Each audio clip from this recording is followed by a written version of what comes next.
ತತ್ಸತ್. ಎಲ್ಲರಿಗೆ ನಮಸ್ಕಾರ. ನಿನ್ನೆಯಿಂದ ತೀರ್ಥಯಾತ್ರೆ ತೀರ್ಥಕ್ಷೇತ್ರಗಳನ್ನು ಕುರಿತಾದ ಭಾಷಣ ಮಾಲಿಕೆಯನ್ನು ಆರಂಭ ಮಾಡಿದ್ದಾಗಿದೆ. ನಿನ್ನೆ ನಾನು ಆಚಾರ್ಯ PV ಕಾಣೆಯವರ ಒಂದು ವಾಕ್ಯವನ್ನು ಓದುತ್ತೀನಿ ಅಂತಂದೆ. ಅದನ್ನು ಮತ್ತೆ ಉಲ್ಲೇಖಿಸ್ತೀನಿ, ನಿನ್ನೆ ಆಗಲಿಲ್ಲವಾದ್ದರಿಂದ.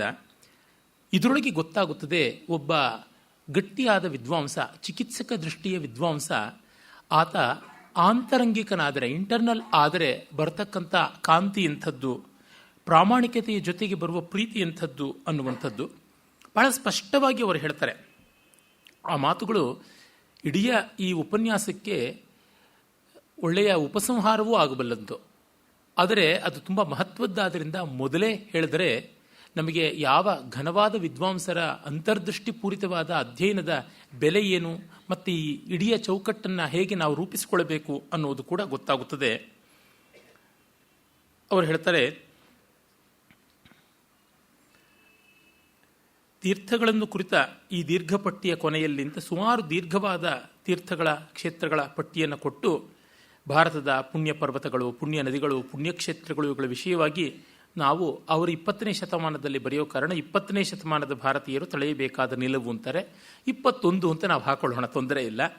ಏನೆಂಬುದನ್ನು ಕೆಲವು ಮಾತುಗಳಲ್ಲಿ ಹೇಳಬೇಕಾಗಿದೆ. ಈಚಿನ ಕಾಲದ ಲೌಕಿಕ ಶಿಕ್ಷಣ, ಈಗಿನ ಆರ್ಥಿಕ ಸ್ಥಿತಿ, ಭಾವನೆಗಳ ಒತ್ತಡ ಮತ್ತು ಮಾನಸಿಕ ವೃತ್ತಿ ಇವು ನಮ್ಮ ನೈತಿಕೋನ್ನತಿಗೆ ಮತ್ತು ಆತ್ಮೋನ್ನತಿಗೆ ಸ್ವಲ್ಪವೂ ಇಂಬು ಕೊಡುವಂತಿಲ್ಲ. ಇದನ್ನು ಕಾಣೆಯವರು ಸ್ಪಷ್ಟವಾಗಿ ಹೇಳ್ತಾರೆ. ಸುತ್ತಲೂ ಕಾತರ, ಭಯ, ಆಸೆ, ಕಷ್ಟ, ಕಾರ್ಪಣ್ಯ, ಕಠೋರ ಹೃದಯ ಮತ್ತು ಪಾಪ ಪ್ರವೃತ್ತಿ, ದ್ರವ್ಯಾರ್ಜನೆಯ ಏಕೈಕ ಭಾವನೆಗಳು ನಮ್ಮ ಸುತ್ತ ಆವರಿಸಿ ಹೋಗಿವೆ. ಅದನ್ನು ಅಲ್ಲಿಂದ ಹೊರಕ್ಕೆಳೆದು ಸಂಕುಚಿತ ಭಾವದಿಂದ ಮೇಲೇರುವಂತೆ ಸ್ವಲ್ಪ ಕಾಲ, ಕೊನೆ ಪಕ್ಷ ಸ್ವಲ್ಪ ಕಾಲವಾದರೂ ಗಂಭೀರವಾದ ಯೋಚನೆಯಲ್ಲಿ, ಉನ್ನತಾಕಾಂಕ್ಷೆಗಳಲ್ಲಿ ಮಗ್ನರಾಗುವಂತೆ ಯತ್ನಿಸುವುದು ದೇಶದ ಹಿತವನ್ನು ಬಯಸುವ ಎಲ್ಲರ ಜನರ ಕರ್ತವ್ಯವಾಗಿದೆ. ಇದಕ್ಕೆ ಸಹಾಯವಾಗುವ ಸಂಗತಿಗಳಲ್ಲಿ ತೀರ್ಥಯಾತ್ರೆಯೂ ಒಂದು. ಇದು ಒಂದೇ ಅಂತ ಅವರು ಹೇಳಲ್ಲ, 10 ವಿಷಯಗಳಲ್ಲಿ ಇದು ಒಂದಿದೆ. ಆತ್ಮೋನ್ನತಿಗೆ, ಹೃದಯ ವೈಶಾಲ್ಯಕ್ಕೆ ಬೇಕಾದದ್ದು ಅಂತ. ಸ್ವರ್ಗ ಪಡೆಯಲು, ಪುಣ್ಯ ಗಳಿಸಲು, ಸಂಸಾರದಿಂದ ಬಿಡುಗಡೆ ಹೊಂದಲು ಯಾತ್ರೆ ಸಹಾಯ ಮಾಡುವುದೆಂದು ಆರ್ಷೇಯವಾಗಿ ನಂಬುವ ಯಾತ್ರಾರ್ಥಿಗಳು ಈಗ ಇದಕ್ಕೆ ಒಂದು ಹೊಸ ತಿರುವು ಕೊಡಬೇಕು. ಅವರ ವೈಚಾರಿಕವಾದ ದೃಷ್ಟಿಯೂ ಕಂಡುಕೊಳ್ಳುತ್ತದೆ. ಮೋಕ್ಷ ಸಿಕ್ಕಿಬಿಡುತ್ತದೆ, ಸ್ವರ್ಗ ಸಿಕ್ಕಿಬಿಡುತ್ತದೆ, ಅಮಿತ ಪುಣ್ಯ ಲಾಭ ಆಗುತ್ತದೆ ಎನ್ನುವರು ಈಗ ಇನ್ನೊಂದು ವಿಷಯವನ್ನು ಆಳವಾಗಿ ಯೋಚನೆ ಮಾಡಬೇಕಾಗಿದೆ. ಅಷ್ಟು ಕಣ್ಣುಮುಚ್ಚಿ ಕೊಡುವಂತೆ ಇಲ್ಲ. ತಾವು ವೆಚ್ಚ ಮಾಡುವ ಹಣ ಸೋಮಾರಿಗಳು, ಅಜ್ಞರೂ ದುಷ್ಟರೂ ಆದ ಪುರೋಹಿತರ ಪೋಲಾಗದಂತೆ ನೋಡಿಕೊಳ್ಳಬೇಕು. ಇದನ್ನು ಅವರು ಹೇಳ್ತಾರೆ. ಇವರು ತಮ್ಮ ಹಿಸ್ಟ್ರಿ ಆಫ್ ಧರ್ಮಶಾಸ್ತ್ರದಲ್ಲಿ ಅಲ್ಲಿಯ ಪಂಡಾಗಳು ಹೇಗೆ ಕೋರ್ಟು ಕಚೇರಿ ವ್ಯವಹಾರ ಮಾಡಿದ್ದನ್ನು ಹೇಳ್ತಾರೆ.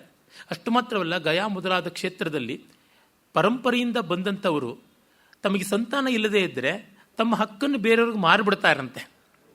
ದತ್ತಪುತ್ರರು ಅಲ್ಲ ಅವರು. ಹಾಗೆ ಒಬ್ಬ ಪಂಡ ಇನ್ನು 7-8 ಜನ ಪಂಡಗಳ ಹಕ್ಕುಗಳನ್ನು ಕೊಂಡುಕೊಂಡಿರುವಂಥದ್ದು ಉಂಟು. ಈ ಥರದ್ದೆಲ್ಲ ಇದೆ ಎಂದಿದ್ದಾರೆ. ಅಂದರೆ ಪಾಶ್ಚಾತ್ಯ ಲೇಖಕರು ಎಷ್ಟೋ ಜನ ಇಲ್ಲಿಯ ಹುಳುಕು ಮತ್ತು ಕೊಚ್ಚೆ ಕೊಳೆ ಇದನ್ನು ಎತ್ತಿ ತೋರಿಸ್ತಾರೆ. ಅವರಿಗೇನು ಕಡಿಮೆ ಇಲ್ಲದೆ ಇವರು ತೋರಿಸ್ತಾರೆ. ತೋರಿಸಿಯೂ ಯಾವ ನಿಲುವಿಗೆ ಬರ್ತಾರೆ, ಇದು ನಮಗೆ ಬೇಕಾಗಿರ್ತಕ್ಕಂಥದ್ದು. ಹಾಗೆ ಅಜ್ಞರೂ ದುಷ್ಟರು ಅದನ್ನು ಹೇಳ್ತಾರೆ.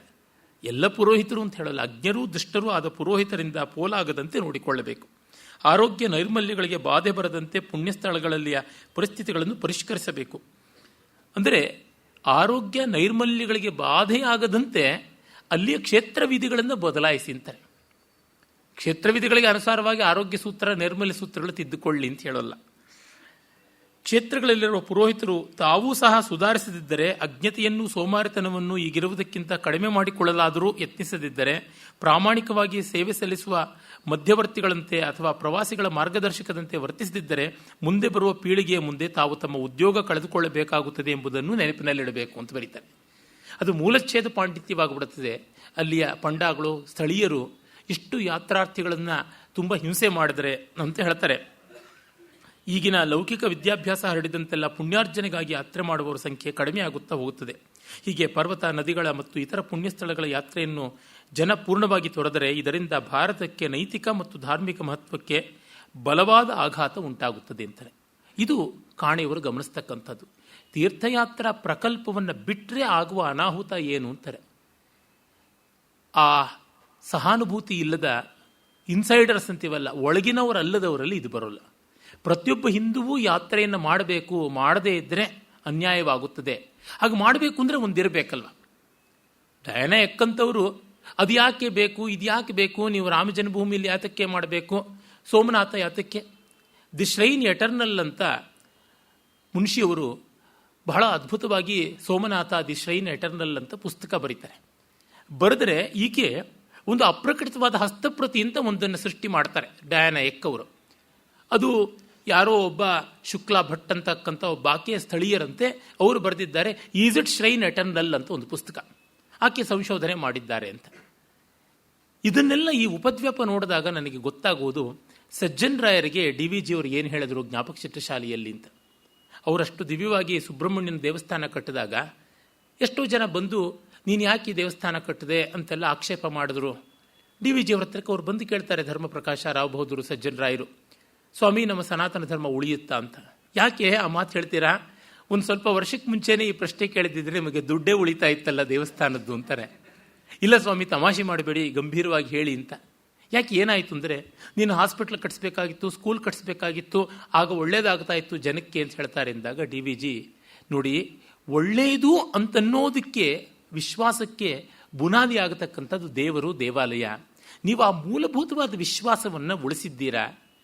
ಯಾಕೆ ಒಳ್ಳೇದು ಮಾಡಬೇಕು ಅನ್ನೋ ಪ್ರಶ್ನೆ ಬಂದಾಗ ಎಷ್ಟು ಜನಕ್ಕೆ ಶಂಕರಾಚಾರ್ಯರಂತೆ ರಮಣ ಮಹರ್ಷಿಗಳಂತೆ ಇರೋದಕ್ಕೆ ಸಾಧ್ಯವಾಗುತ್ತದೆ? ಅವರಾದರೂ ಲೋಕಹಿತಕ್ಕಾಗಿ ಹೇಳಿದ್ರಲ್ಲ ಅಂತ. ಶಂಕರರು ಆಮ್ನಾಯ ಪೀಠಗಳನ್ನು ಸ್ಥಾಪನೆ ಮಾಡೋದಿರ್ಬೋದು, ತೀರ್ಥ ಕ್ಷೇತ್ರ ಮಹಾತ್ಮ್ಯ ದೇವಸ್ತೋತ್ರಾದಿಗಳನ್ನು ಮಾಡಿರೋದಿರ್ಬೋದು, ಅವರ ಭಾಷ್ಯಗಳಲ್ಲಿಯೂ ಗೊತ್ತಾಗುತ್ತದೆ. ಇನ್ನು ರಮಣರಂತೂ ಪ್ರತ್ಯಕ್ಷವಾಗಿ ಅರುಣಾಚಲ ಪರ್ವತಕ್ಕೆ ಪ್ರದಕ್ಷಿಣೆ ಮಾಡ್ತಾ ಇದ್ರು. ಅವರು ಯಾವುದೂ ಈ ವ್ಯವಸ್ಥೆಗಳನ್ನು ಅತ್ಯಂತಿಕವಾಗಿ ಧಿಕ್ಕರಿಸಲಿಲ್ಲ. ಈ ಕಾರಣದಿಂದ ನೋಡಿದಾಗ ಇದು ಬೇಕಾಗುತ್ತದೆ. ಈ ಒಳ್ ಅಂತ ಯಾವುದಿದೆ, ಇದ್ದದ್ದೇ ಒಳ್ಳೆಯದು, ಉಳ್ಳದ್ದೇ ಒಳ್ಳೆಯದು. ಸತ್ ಅನ್ನುವುದು ಶಿವವೂ ಹೌದು, ಸತ್ಯ ಶಿವ, ಅದು ಸುಂದರವೂ ಹೌದು. ಈ ಅರ್ಥದಲ್ಲಿ ಇರಬೇಕಾಗುತ್ತದೆ ಅಂತ ಅವರಂತಾರೆ. ಅದನ್ನು ಕಾಣಿಯವರು ತೋರ್ಪಡಿಸ್ತಾರೆ. ಆಮೇಲೆ ಅವರು ಹೇಳ್ತಾರೆ, ಒಬ್ಬನು ಎಷ್ಟೇ ವಿದ್ಯಾವಂತ ನೆನೆಸಿದ್ದರೂ ಅವನು ಒಂದಲ್ಲೊಂದು ಯಾತ್ರೆಯನ್ನು ಕೈಗೊಳ್ಳಬೇಕೆಂದು ನಾನು ಒತ್ತಾಯಪೂರ್ವಕವಾಗಿ ತಿಳಿಸುತ್ತೇನೆ ಅಂತ. ಕಾಣಿಯವರಿಗೆ ಯಾವ ಕಾಟ, ಯಾವ ಉಸಾಬರಿ ಇರಬೇಕು? ಐ ಅರ್ಜ್ ಅಂತ ಅನ್ನುವ ಮಾತನ್ನು ಅವರು ಬಳಸ್ತಾರೆ. ಒತ್ತಾಯದಿಂದ ಹೇಳ್ತೀನಿ, ಇದು ಆಗಲೇಬೇಕಾದದ್ದು ಅಂತ. ಈ ಅರ್ಥದಲ್ಲಿ ನೋಡಿದಾಗ ನಮಗೆ ಬೇಕಾಗಿರ್ತಕ್ಕಂಥ ವಿದ್ವಾಂಸರು ಈ ಬಗ್ಗೆ ಆದವರು.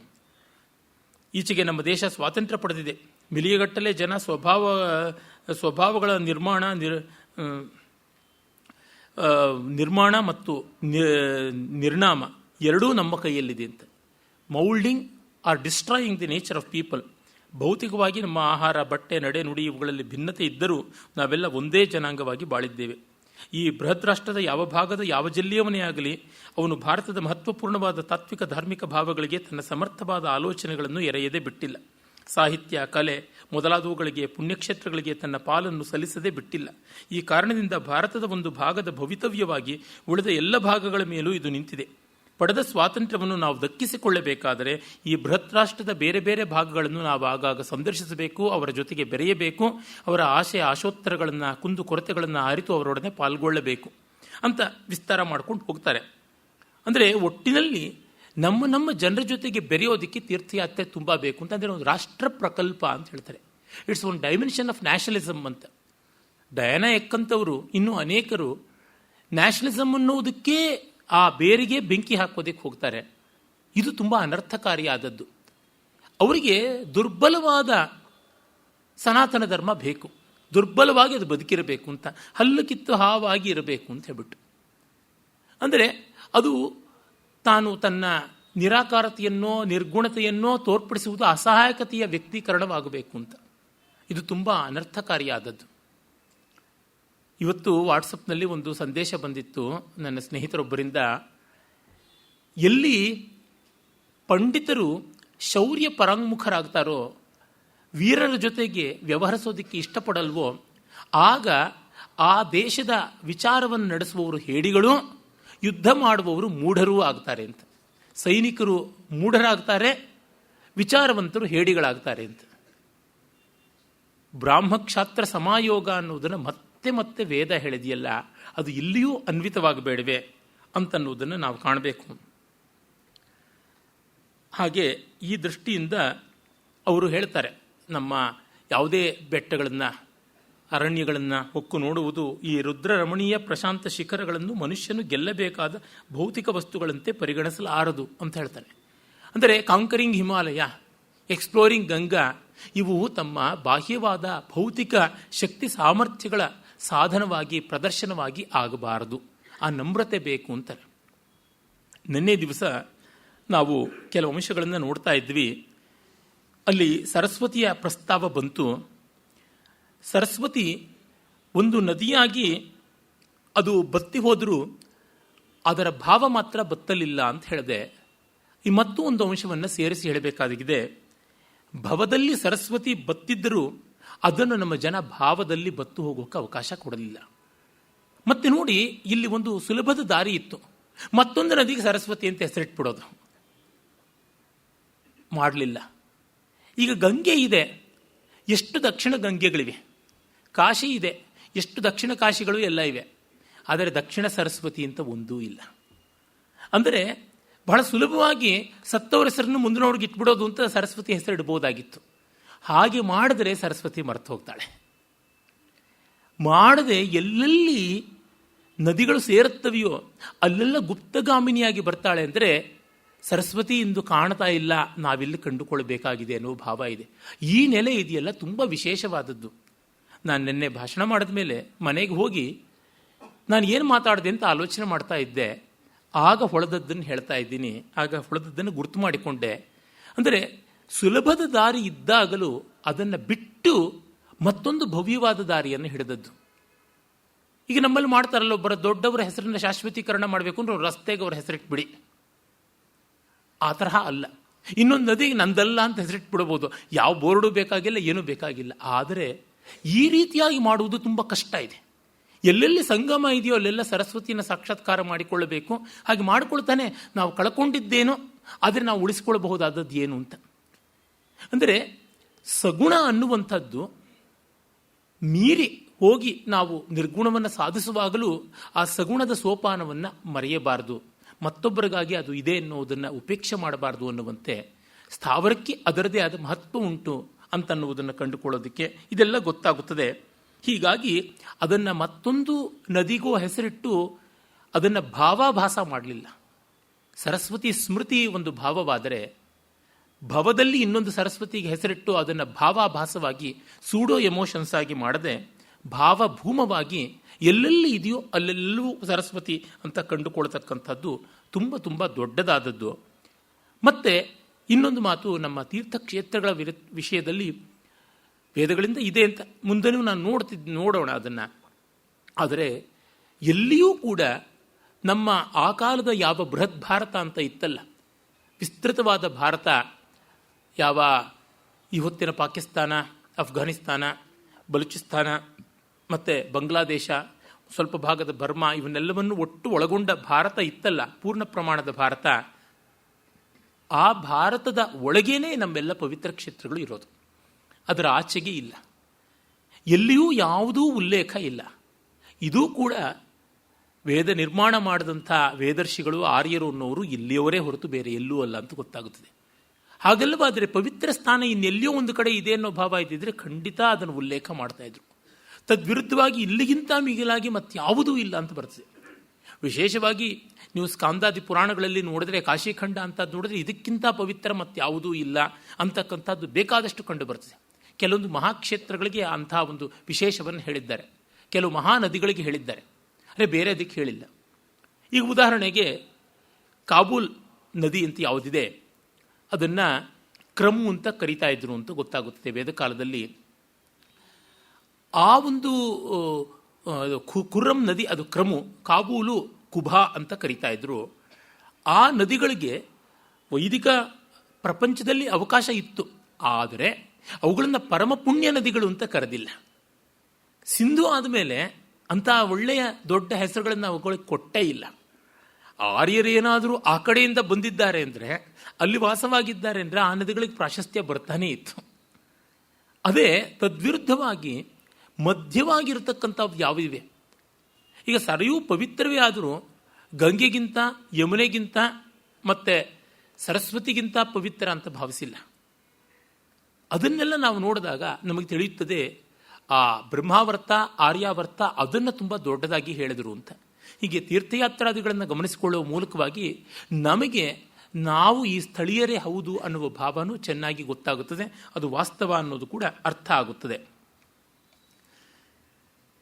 ನಿನ್ನೆ ದಿವಸ ನಾನು ಬೇರೆ ಬೇರೆ ಸಮೂಹವಾಗಿ ಎಲ್ಲ ರೀತಿಯಲ್ಲಿಯೂ ಅದನ್ನು ಯಾತ್ರೆಯನ್ನು ಹೇಗೆ ಮಾಡ್ತಾರೆ ಅನ್ನುವುದನ್ನೆಲ್ಲ ಹೇಳ್ತಾ ಇದ್ದೆ. ಬಹಳ ಪ್ರಸಿದ್ಧವಾದದ್ದು ನಮ್ಮ ಕಡೆ ಇರತಕ್ಕಂಥದ್ದು ಕಾಶಿ ರಾಮೇಶ್ವರ ಅಂತ. ರಾಮೇಶ್ವರಕ್ಕೆ ಹೋಗಿ ಅಲ್ಲಿಯ ಮರಳನ್ನು ತೆಗೆದುಕೊಂಡು ಕಾಶಿಯಲ್ಲಿ ಹೋಗಿ ಗಂಗೆಯಲ್ಲಿ ಅದನ್ನು ಕದರಿ ಮತ್ತು ಆ ಗಂಗೆಯನ್ನು ತೆಗೆದುಕೊಂಡು ಬಂದು ರಾಮೇಶ್ವರನಿಗೆ ಅಭಿಷೇಕ ಮಾಡಬೇಕು.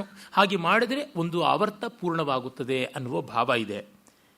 ಅದೇ ರೀತಿಯೇ ಒಂದು ನದಿಯನ್ನೇ ಪರಿಕ್ರಮ ಮಾಡ್ತಕ್ಕಂಥದ್ದು ಒಂದೇ ನದಿಗೆ ಆ ಪುಣ್ಯ ಸಿಕ್ಕಿದೆ ನಮ್ಮ ದೇಶದಲ್ಲಿ. ಅದು ನರ್ಮದಾ ಪರಿಕ್ರಮ ಅಂತ. ಸುಮಾರು 3ರಿಂದ 5 ವರ್ಷಗಳ ಕಾಲ ಬೇಕಾಗುತ್ತದೆ. ಅದು ಆಮ್ರಕೂಟ ಅಥವಾ ಅಮರಕಂಟಕ್ ಅಂತ ಈಚೆಗೆ ಹೇಳ್ತಕ್ಕಂಥ ಸ್ಥಳ ಯಾವುದಿದೆ ವಿಂಧ್ಯ ಪರ್ವತದ ಶ್ರೇಣಿಯಲ್ಲಿ, ಅಲ್ಲಿಂದ ಆರಂಭ ಮಾಡಿ ಇಡೀ ನದಿ ತನ್ನ ಬಲಕ್ಕೇ ಇರಬೇಕು ಅನ್ನುವಂತೆ. ಪ್ರದಕ್ಷಿಣೆ ಅಂದರೆ ಬಲವೊಂದು ಅಂತಾರಲ್ಲ, ಕನ್ನಡದಲ್ಲಿ ಬಲವೊಂದು ಮಾಡುವುದು ಅಂತಂದರೆ ಬಲದ ಕಡೆಗೆ ಬರಬೇಕು ಪೂಜ್ಯವಾದ ವಸ್ತು ಅಂತ. ಹೀಗೆ ಆ ಇಡೀ ಯಮುನಾ ನರ್ಮದಾ ನದಿಯ ಹಾದಿಯಲ್ಲಿ ಬಂದು ಸಮುದ್ರಕ್ಕೆ ಅದು ಪ್ರವೇಶ ಮಾಡುತ್ತಲ್ಲ, ಅಲ್ಲಿಗೆ ಹೋಗಿ ಸಮುದ್ರದಲ್ಲಿ ನೌಕೆಯ ಮೂಲಕವಾಗಿ ಮತ್ತೆ ಬಂದು ತಿರ್ಗಾ ಆಮ್ರಕೂಟಕ್ಕೆ ಬಂದು ಸೇರ್ತಕ್ಕಂಥದ್ದು ಇದು ನರ್ಮದಾ ಪ್ರದಕ್ಷಿಣೆ ಅಂತ. ಈ ರೇವಾಖಂಡ ಅಂತ ಬಹಳ ಪ್ರಸಿದ್ಧವಾದದ್ದು ಒಂದು ಭಾಗ ಸ್ಕಾಂದ ಪುರಾಣದಲ್ಲಿ.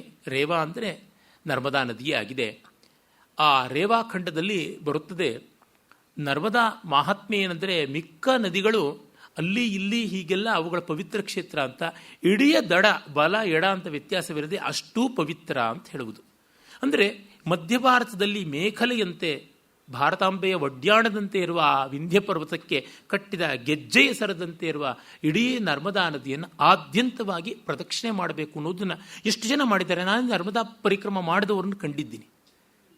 ಯಾವ ದೇಶದಲ್ಲಿ ಒಂದು ನದಿಯಲ್ಲಿ ಮೀಯೋದಿರಬಹುದು, ಒಂದು ನದಿಯನ್ನೇ ಪ್ರದಕ್ಷಿಣೆ ಮಾಡುವಂಥದ್ದೆಲ್ಲಾದರೂ ಉಂಟೆ? ಈ ಮಟ್ಟಕ್ಕೆ ಆ ಭಾವ.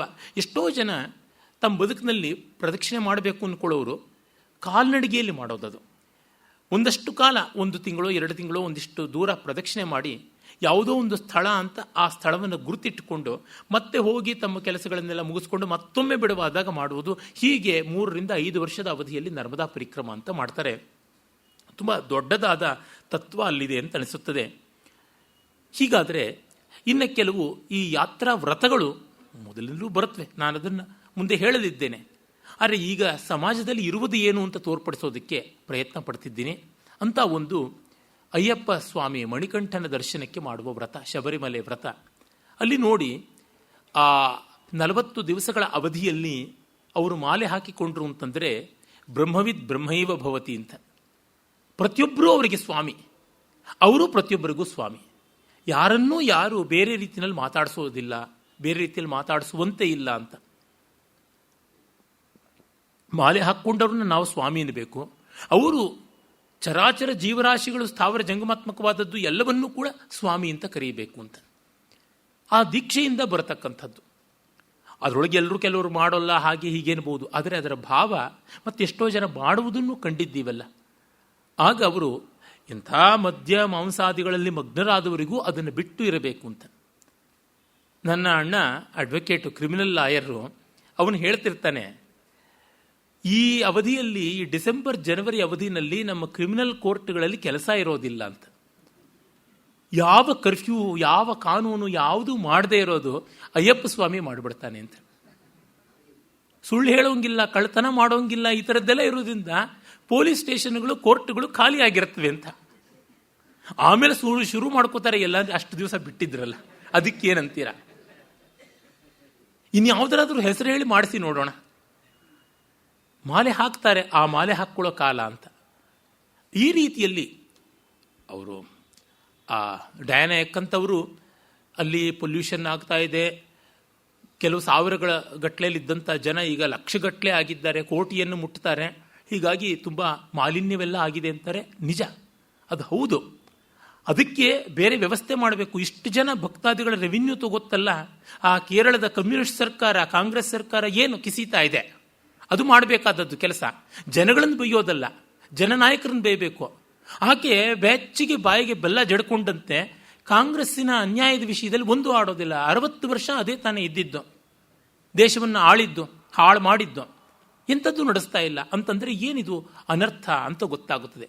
ಎಷ್ಟರ ಮಟ್ಟಿಗೆ ಅಂದರೆ ಶ್ರದ್ಧಾವಂತನಲ್ಲದೇ ಇದ್ದವನಿಗೆ ಅಲ್ಲಿ ಏನು ಕೆಲಸ? ಚಾಮುಂಡಿ ಬೆಟ್ಟದಲ್ಲಿ ನವರಾತ್ರ ಮಹೋತ್ಸವ ಆಗುತ್ತದೆ ಅಂದರೆ ಅದರ ಉದ್ಘಾಟನೆ ಮಾಡಬೇಕು ಅಂತಂದರೆ ದೇವರಲ್ಲಿಯೇ ನಂಬಿಕೆ ಇಲ್ಲ ಅನ್ನೋ ಬರಗೂರು ರಾಮಚಂದ್ರಪ್ಪನ ಈ ಸಿದ್ದರಾಮಯ್ಯ ಕರೀತಾನೆ. ಎಂಥದ್ದು ಅನಾಹುತ! ಇವನಿಗೂ ನಂಬಿಕೆ ಇಲ್ಲ, ಅವನಿಗೂ ನಂಬಿಕೆ ಇಲ್ಲ. ಮಗನ ಚಟ್ಟಕ್ಕೇರಿಸುವಾಗ ಮಾತ್ರ ಅಷ್ಟದಿಗ್ಬಂಧನಕ್ಕೆ ಬರಬೇಕು, ಭಾನುಪ್ರಕಾಶ್ ಅವರೇ ಚಟ್ಟ ಎಬ್ಬಿಸಬೇಕು. ಅಂದರೆ ಯಾವ ಧೂರ್ತತೆ ಇದೆ! ಮತ್ತೆ ಮಗ ಪ್ರೇತವಾಗಿ ಬಂದು ದೆವ್ವವಾಗಿ ಕಾಡಬಾರ್ದು ಅಂತ ಎಲ್ಲ ಚಕ್ರಗಳನ್ನು, ಎಲ್ಲ ಶಂಖಗಳನ್ನು, ಜಾಗಟೆಗಳನ್ನು ಇಡಬೇಕು ಅಂತ ಹೀಗೆ ಹೇಳೋದು ಅವ್ರಿಗೆ ಬಹಳ ನೋವಾಗುತ್ತೆ. ಅರೆ, ಈ ಥರ ಮಾಡೋದು ನಮಗೂ ನೋವಾಗೋದಿಲ್ವಾ? ಯಾರಿಗೆ ದೈವಶ್ರದ್ಧೆ ಇಲ್ಲ ಅವ್ರು ಹೋಗಬಾರ್ದು. ನನ್ನನ್ನು ಇಸ್ಕಾನ್ನವರು ಒಂದು ದೊಡ್ಡ ಪುಸ್ತಕ ಬರ್ತಾ ಇದೆ, ಇಸ್ಕಾನ್ನ ಪ್ರಭುಪಾದರ ಜೀವನದ ಬಗ್ಗೆ ಬರೆದಂಥದ್ದು, ಅದಕ್ಕೆ ಮುನ್ನುಡಿ ಬರೀಬೇಕು ಅಂದರು. ದೊಡ್ಡ ಕೆಲಸ. ಅವರು ಕೃಷ್ಣ ಭಕ್ತರು ಎಲ್ಲ ಹೌದಾದರೂ ಅವರು ತುಂಬ ಅನುದಾರವಾದ ಮಾತುಗಳನ್ನು ಶಂಕರರ ಬಗ್ಗೆ ಆಡ್ತಾರೆ. ನನಗದರ ಬಗ್ಗೆ ಸೈರಣೆ ಇಲ್ಲ. ದೋಸ್ ಹೂ ಫಾಲೋ ಶಂಕರ ಆರ್ ಎಟರ್ನಲಿ ಡೂಮ್ಡ್ ಅಂತ ಹೇಳುವ ವ್ಯಕ್ತಿಯ ಬಗ್ಗೆ ನನಗೆ ಸದಭಿಪ್ರಾಯ ಇಲ್ಲ. ಇವರು ಕಂಡಿದ್ದಾರ, ನರಕಕ್ಕೂ ಸ್ವರ್ಗಕ್ಕೂ ಹೋಗಿ ನೋಡಿದ್ದಾರ ಶಂಕರನ ಅನುಸರಿಸಿದವರು ಡೂಮ್ ಆಗಿರತಕ್ಕಂಥದ್ದು? 20ನೇ ಶತಮಾನದಲ್ಲಿ ಇದ್ದಂಥ ಒಬ್ಬ ವ್ಯಕ್ತಿ, ಪ್ರಪಂಚ ಸುತ್ತಿದಂಥ ವ್ಯಕ್ತಿಗೆ ಇಷ್ಟು ರಾಗದ್ವೇಷ ಇರುತ್ತದೆ ಅಂದರೆ ಏನಿದು ಅರ್ಥ? ಹಾಗಾಗಿ ನಾನು ಬರೆದರೆ ಇಂಥ ನೆಗೆಟಿವ್ ಪಾಯಿಂಟ್ಸನ್ನು ಬರೀಬೇಕಾಗುತ್ತೆ. ಆದರೆ ಆ ಪುಸ್ತಕಕ್ಕೆ ಅದು ಶೋಭೆ ಅಲ್ಲ. ಹಾಗಾಗಿ ನಾನು ಬರೆಯೋದಿಲ್ಲ, ಬಿಟ್ಬಿಡಿ, ನನ್ನನ್ನು ಕೇಳಬೇಡಿ. ಅದಕ್ಕೆ ಸಮರ್ಥರು ಯಾರಿದ್ದಾರೆ ಅವ್ರನ್ನ ಬೇಕಾದ್ರೆ ತೋರಿಸ್ತೀನಿ ಅಂತಂದೆ. ಅಂದರೆ ನನಗೆ ಆಗ್ರಹ ಇದೆ ಅಂದರೆ ಆ ಕೆಲಸ ನಾನು ಮಾಡಬಾರ್ದಲ್ವ, ಬಿಡಬೇಕು. ಇಲ್ಲ ಸಿಕ್ಕಿದ್ದೇ ಚಾನ್ಸು ಅಂತ ಬಾಯಿಗೆ ಬಂದಂಗೆ ಬೈದರೆ ಪ್ರಭುಪಾದರನ್ನ, ಅವರ ಬಗ್ಗೆ ಅಭಿಪ್ರಾಯ ನನಗೆ ಒಳ್ಳೇದಿಲ್ಲದೆ ಇರ್ಬೋದು ಆ ವಿಷಯದಲ್ಲಿ. ಆದರೆ ಆ ಸಂಸ್ಥೆಯವರು, ಅವರ ಭಕ್ತರು, ಅವರ ಶ್ರದ್ಧಾಳುಗಳಾದ ಅನುಯಾಯಿಗಳು ಅವ್ರನ್ನ ಕುರಿತು ಮಾಡತಕ್ಕಂಥ ಒಂದು ಗ್ರಂಥದಲ್ಲಿ ನಾನು ಅಪಸ್ವರ ಎತ್ತಕ್ಕೆ ಹೋಗ್ಬೋದಾ? ನಾನು ನನಗಿರ್ತಕ್ಕಂಥ ಇನ್ಯಾವುದೋ ಲೇಖನ, ಇನ್ಯಾವುದೋ ಅವಕಾಶದಲ್ಲಿ ನಾನು ಅಪಸ್ವರಗಳನ್ನ ಎತ್ತಬಹುದು. ಆದರೆ ಆ ವೇದಿಕೆಯನ್ನು ನಾನು ದುರುಪಯೋಗ ಮಾಡಿಕೊಳ್ಳಬಾರ್ದು. ಹೀಗೆ ಚಾಮುಂಡಿ ಬೆಟ್ಟದ ಮೇಲೆ ಬಂದು ಇನಾಗ್ರೇಷನ್ ಮಾಡ್ತೀನಿ ಅಂದರೆ ದೇವಸ್ಥಾನಕ್ಕೆ ಬರೋಲ್ಲ ಅಂತಕ್ಕಂಥದ್ದು ಅಲ್ಲಿಗೆ ಮುಗೀತಲ್ಲ. ಇದು ನವರಾತ್ರ ಏನು ಹಬ್ಬ, ಕಾರ್ನಿವಲ್ಲ, ಏನು ಬೀರ್ ಕ್ಯಾಂಪೇನಾ? ಅದಕ್ಕೆ ನಾನು ಬರುವುದಕ್ಕೆ ಅರ್ಹನಲ್ಲಪ್ಪ, ನಾನು ನಾಸ್ತಿಕ, ನಾನು ಒಳಗೆ ಬರಬಾರ್ದು, ಈ ಭಾವ ನಮಗಿರಬೇಕು. ನಾನು ದೇವಸ್ಥಾನಕ್ಕೆ ಬರೋದಿಲ್ಲ, ದೇವಸ್ಥಾನದೊಳಗೆ ಆಗತಕ್ಕಂಥ ಸನ್ಮಾನವನ್ನು ಸ್ವೀಕರಿಸೋಲ್ಲ ಅಂತ ಅನ್ನಬೇಕು. ಇವ್ರಿಗೆ ಸನ್ಮಾನ ಬೇಕು, ದೇವಸ್ಥಾನ ಬೇಡ ಅಂದರೆ ಏನಿದು ಅರ್ಥ? ಈ ರೀತಿಯಲ್ಲಿ ನೋಡಿದಾಗ ಈ ಸೋಕಾಳ್ ಬುದ್ಧಿಜೀವಿಗಳ ಎಡಬಿಡಂಗಿತನ ಎಷ್ಟು ನೀಚವಾದದ್ದು ಅನ್ನೋದು ಗೊತ್ತಾಗುತ್ತದೆ. ಇಲ್ಲೆಲ್ಲ ಆ ಶ್ರದ್ಧಾಳುಗಳಾದಂಥ ಜನ ಇಷ್ಟನ್ನು ಉಳಿಸಿಕೊಟ್ಟಿದ್ದಾರೆ. ನಿಜ, ಅಂಧಶ್ರದ್ಧೆ ಒಂದಷ್ಟು ಹಾಳು ಮಾಡಿದೆ. ಆದರೆ ಶ್ರದ್ಧಾರಹಿತರು ಮಾಡಿರುವ ಹಾನಿ ಇದೆಯಲ್ಲ, ಅದು ಎಲ್ಲಕ್ಕಿಂತ ಮಿಗಿಲಾದದ್ದು ಅನ್ನೋದನ್ನು ನಾವು ಮರೆಯುವಂತೆ ಇಲ್ಲ. ಇಷ್ಟಾಗಿ ನಮ್ಮ ಶಾಸ್ತ್ರ ಗ್ರಂಥಗಳಲ್ಲಿ ಕಟ್ಟಕಡೆಗೆ ಹೇಳ್ತಕ್ಕಂಥದ್ದು, ನೀನು ಏನೇನೂ ತೀರ್ಥಯಾತ್ರೆ ಅಂತ ಯಾವ್ಯಾವುದನ್ನು ಮಾಡಿದ್ರೂ ಮತ್ತೆ ತುತ್ತ ತುದಿಯಲ್ಲಿ ಬರತಕ್ಕಂಥದ್ದು ಆತ್ಮಾರಾಮತೆ, ಅದು ಬಹಳ ಮುಖ್ಯವಾದದ್ದು, ಅದಕ್ಕಿಂತ ಮಿಗಿಲಾದದ್ದು ಯಾವುದೂ ಇಲ್ಲ ಅನ್ನುವುದು. ಇದು ನಮ್ಮ ಸನಾತನ ಧರ್ಮದ ಘನತೆ. ಉದಾಹರಣೆಗೆ ನೋಡಿ, ಕಾಣೆಯವರು ಉಲ್ಲೇಖ ಮಾಡ್ತಾರೆ ಪದ್ಮಪುರಾಣದ, ಮಹಾಭಾರತದ ಮಾತುಗಳನ್ನು. ಸತ್ಯಂ ತೀರ್ಥಂ ಕ್ಷಮಾ ತೀರ್ಥಂ ತೀರ್ಥಾನಾಂ ಉತ್ತಮಂ ತೀರ್ಥಂ ವಿಶುದ್ಧಿರ್ ಮನಸಃ ಪುನಃ ಅಂತ. ಸತ್ಯ, ಕ್ಷಮೆ ಮೊದಲಾದವು ಈ ಸಾಮಾನ್ಯ ಧರ್ಮಗಳು ತೀರ್ಥ, ಚಿತ್ತಶುದ್ಧಿಯೇ ತೀರ್ಥವಾದದ್ದು ಅಂತ. ಧ್ಯಾನಮೇ ಗಂಗಾ ಸ್ನಾನಮೇ ಅಂತ ತ್ಯಾಗರಾಜರು ಧನ್ಯಾಸಿ ರಾಗದಲ್ಲಿ ಒಂದು ರಚನೆ ಮಾಡಿದ್ದಾರೆ. ಅಂದರೆ ಆ ಶುದ್ಧಿ ಅದು ಬಹಳ ಬೇಕಾದದ್ದು ಅಂತ. ಇದನ್ನು ನಮ್ಮ ಎಲ್ಲ ಪ್ರಾದೇಶಿಕ ಭಾಷೆಗಳಲ್ಲಿ ಕೂಡ ಜ್ಞಾನಿಗಳು, ಅವಧೂತರು ಹೇಳಿದ್ದಾರೆ. ತೆಲುಗಿನ ವೇಮನ ಆ ಥರದ ಮಾತುಗಳನ್ನು ಹೇಳ್ತಾನೆ, ಕನ್ನಡದ ಸರ್ವಜ್ಞ ಹೇಳ್ತಾನೆ, ತುಕಾರಾಮ್ ಅವರು ಹೇಳ್ತಾರೆ, ಕಬೀರರು ಹೇಳ್ತಾರೆ, ಹೀಗೆ ತುಂಬ ಜನ ಹೇಳಿದ್ದಾರೆ. ಈ ಮಾತನ್ನು ಪ್ರತಿಯೊಬ್ಬರು ತಿಳಿಸಿದ್ದಾರೆ. ಅದು ಶಂಕರರಿಂದ ಮೊದಲುಗೊಂಡು ಎಲ್ಲರಲ್ಲಿಯೂ ಬಂದಿರತಕ್ಕಂಥದ್ದು. ಇಲ್ಲಿ ಯಾರಿಗೂ ಮತಭೇದ ಮತಿಭೇದ ಇಲ್ಲ. ಮತ್ತೆ ಮತ್ತೆ ಹೇಳ್ತಾರೆ, ದಾನಂ ಇಜ್ಜಾ ತಪಶೌಚಂ ತೀರ್ಥ ಸೇವಾ ಶ್ರುತಂ ತಥಾ ಸರ್ವಾಣ್ಯೇತಾನಿ ತೀರ್ಥಾನಿ ಯದಿ ಭಾವೋ ನ ನಿರ್ಮಲಃ ಸರ್ವಾಣ್ಯೇತಾನ್ಯತೀರ್ಥಾನಿ. ಇವೆಲ್ಲ ಅತೀರ್ಥವಾಗುತ್ತದೆ. ದಾನ, ಯಜ್ಞ, ತಪಸ್ಸು, ಶುಚಿತ್ವ, ತೀರ್ಥಸೇವಾ, ವೇದಾಭ್ಯಾಸ ಇವೆಲ್ಲವೂ ಕೂಡ ಭಾವ ನೈರ್ಮಲ್ಯ ಇಲ್ಲದೆ ಇದ್ದರೆ ಅವು ತೀರ್ಥವಾಗಿ ಉಳಿಯುವಂಥದ್ದಲ್ಲ ಅಂತ ಸ್ಕಾಂದ ಪುರಾಣ ಹೇಳುತ್ತದೆ.